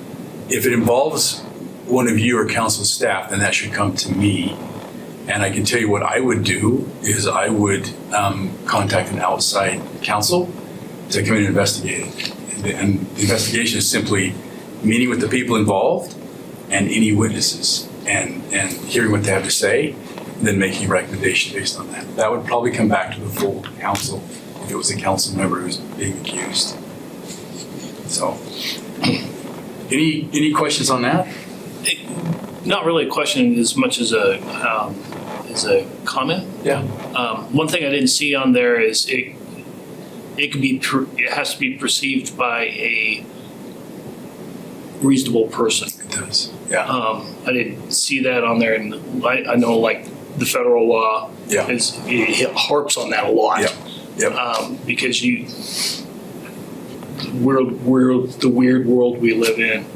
You get a lot of kind of outside the line stuff. Yep, you do. But yeah, I mean that's a good point because the person who is receiving the inappropriate conduct, right, may perceive it way different than a reasonable person. Right, yeah. Right? Yeah, that's kind of where I was And going. the way I look at a It's reasonable eloquent. person is, I figure if I had 12 people in the room, what would the majority of them say? Right. Right, and you don't always know, but that's kind of the measuring stick I go by. So that's a good point. One of the things we really try to do is investigate promptly, and we can keep most of it confidential. It can't always be kept confidential. If someone accuses another person, that person's going to hear about it. They know where the complaint came from. Witnesses will know. Other than that, we try to keep it completely under wraps. And then corrective action, that depends on the nature of the offense. We've never had to do that as far as a counsel with an allegation against a council member. So let's keep it that way. And then, of course, we don't retaliate. That can make things just worse. Any questions on that? Okay, I'm thank you. Thank you. You're up. Well, you're gonna stay. I asked him to. Please stay. Okay, so our next agenda item is me, update on 2025 legislative session. So, because I didn't have time to go home and type what I learned the last legislative update, the LPC meeting, I've just taken a lot of notes that I have not read over, but this was for today's meeting. I'm just gonna hit on just a few because we were just told today that there are 800 bills. And so 800 bills, that's a lot to even comprehend. So it is. So the LPC, the ULCT, the league is looking at bills that could have an impact on other cities, and we need to be mindful of other cities and support those cities that even though it may not have an impact on Murray, we need to be mindful that it may have an impact on those other cities. Is that what you got? Okay. So one of the new bills, honestly, I just don't know where to go, but HB 428 was on property tax changes from the gentleman that's always there, but he always sits right in front of me, and I cannot think of his Taller guy? Roger, yes. He says it's not gonna go anywhere. Please step in if I'm wrong, but right now, he just said, this isn't gonna go. Is this the one would take the property tax exemption from 45 to 55%? Yeah, he says that's not gonna go. They've said that before, but it's I not know. gonna go anywhere. Yeah. It's 428. Is that right? The what? Yes. So what is it? 428, it was the property tax changes. It's the one where Roger was explaining, he says, all the years that I've been up there, it's never done. Right. And so. However. Yes. It's in a committee. Yeah. Like it hasn't made it out of committee yet. Right. So. Yeah. It's not moving. Yeah, I know, that's the thing. So I'm working off of two pieces of paper, now and last week's. The other one was the transient room tax, TRT amendment. The ULCT is evaluation this bill, and their position is pending. This increased the state TRT to 1.32%. It also gives county additional flexibility in spending their promotion dollars. It outlines that counties may contract with cities to spend the TRT revenue and guarantee seats on county tourism boards to higher impact cities. And the higher impact cities are those that see tourism lot up on where the mountains are, you know? It's the skiers and all that. This one was SB 154 SJ1. And they oppose as drafted. And then they attach the SJR4. and it needs 2/3 vote. If this doesn't pass, then the SB 154 will fail. And it's amending the court rules on attorney confidentiality. Yes. Okay? So the legislators is auditing the amendments on So this that. has comes from the Legislative Audit Committee, Yeah. who apparently were a little frustrated with a former public figure who did not want to give out the calendar and things. And out of that frustration came this proposal that in a public body, when the legislative auditor asks, there would be no attorney-client privilege to be able to prohibit them getting information. So the league has been working on trying to knock that back a bit. And the significance of that is, if I were to speak to one of you in confidence, that legislative auditor could come in and say, you gotta disclose what you discussed, or disclose my memo or something that I would have written to you. And that's the concern. You want, at least from an attorney's perspective, you want full and frank conversations, right? I need all the information I can get. Yeah. And if you think that I'm gonna have to disclose it to the public, you're not gonna want to give me full and frank conversation. And I totally understand that. So we don't think that's a great bill. Yeah. I don't think it's a great bill. Yeah. Sounds awful. Yeah. The other one that I really want to hit hard on is the HB 465. It's the Law Enforcement Agency one.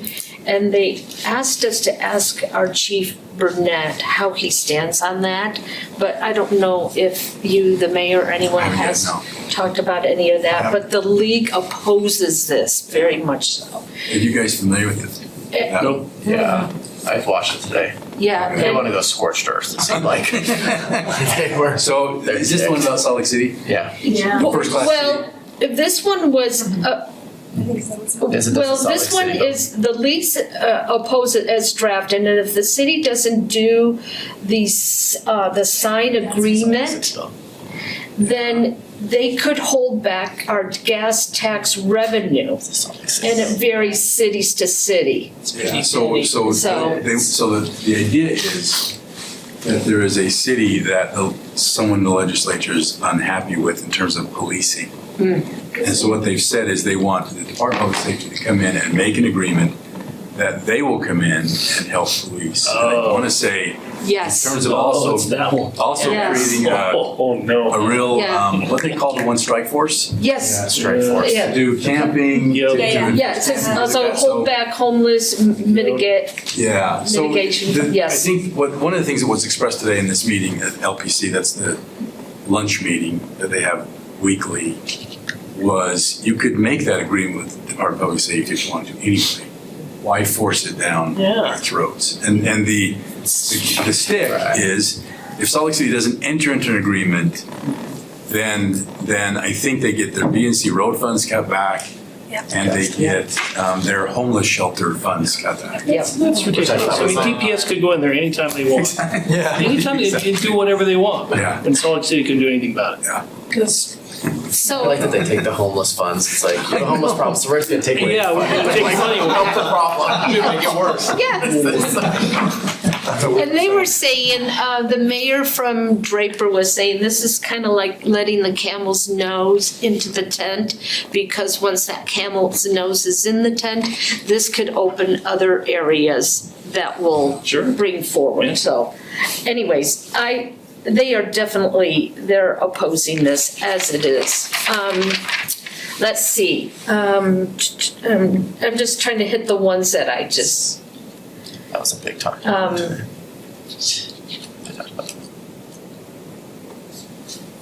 The election. So the election was on, let me find the bill, HB 300. Now, the HB 300 is about the election, and this is a mess. That's what I was told in my thing. The league opposes, as it's drafted, this bill. Too many what-ifs were brought up. Voters will have to bring in an ID to the drop-box areas and 2 drop-box areas for each 10,000 citizens. So I would have 2, and District 1 could have 2, and so on and so on and so on. And so the hours of polling workers could not fit with voter schedules. This could impact the cost on the cities. Military missionaries will still be able to get their ballots in and could be looking at voters' last 4 digits of their driver's license. And then we asked, well, what about the senior citizens that don't have a driver's license? And they said, well, they have like an ID. And I'm going, well, what if they don't have an ID? And so anyways, their substitute language is coming, and there are other options as of today in what they have said to us. But then again, it could change. The other one that I want to hit, what? You kind of breezed over the cost it would have for us, that we would have to staff a polling worker on ours. Yes, and also I would have to have 2, you would 2, you 2, you 2, and you 2. Part of the reason why cities were shifting to mail-in vote. It Yes. was never a state mandate. We shifted to because it was a pain in the butt to try to find polling workers. Yes. And so. And that was brought up at the league. Yeah, and it's, yes. that's something they brought up that for us, this shift really would impact us and make it really hard to, it increase our cost and make it harder to pull off an election. Yes. And so back in the 80s, we had lots of polling people, lots of people that were at the polling places. They just did it. Yeah. And they were paid, not a lot, but they didn't mind doing it because it was at the schools. Mm-hmm. So anyways, that one will come back. The other one I want to hit on, where was it? The billboards. So HB 198, the billboards, the staff opposes this bill as drafted, and this was triggered by the I-15 reconstruction. So I don't know how this will impact Murray, but I know. Yeah, I'm really curious. But up north, it will impact them a lot. So billboards is a very, maybe it's a cutthroat business. I'm not sure how they can explain it, but they're really aggressive. And what's happening is they know that there's going to become an expansion. There's an expansion coming in Davis County where they're going to expand I-15, and that will take out several billboards. So for years, what they want to be able to do is to replace a billboard that's displaced. And the question is, how far can you go to replace it? And when this bill started off, you could have conceivably lose a billboard in Bountiful and put one up in St. George, because there was no limit to how far you could go along the road that it's taken off of. So now they're talking about putting limits on, okay, if it's within this, you can go same city within a mile or whatever it is. 0.5. Yeah. So there, if I recall, we had a situation years ago where UDOT came to us and asked, hey, we have actually taken a billboard somewhere south of you. Would you let us agreed to put one in, I want to say 53rd, near 53rd, and we agreed to do that. This would allow the billboard companies to do that just however they wanted to. And our concern is that it not be able to go from one city to the next just because they wanted to. That would be cherry picking some prime spots. I think now in Murraywood, billboards right now are not allowed, which means no new ones are allowed, so they're all grandfathered. So for our purposes, this would trump that likely. So they probably could, if they are able to go from one city to the next, then they probably could come here if they can find. You got distance requirements, and we have quite a few along 15. I don't know if that really would have any impact on us, because I don't know how many we have vis-a-vis what space is left. Any kind of billboard? What do you mean, like whether it's electronic or otherwise? Yeah. So any kind of billboard. Yeah. So they could take electronic billboards and move it here and under this, even if our ordinance doesn't allow it. And the I believe they could, but we do allow them on neighborhoods. I-15. Yeah.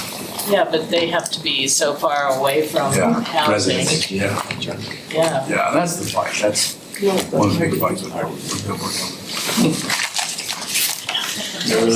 But there's so many bills.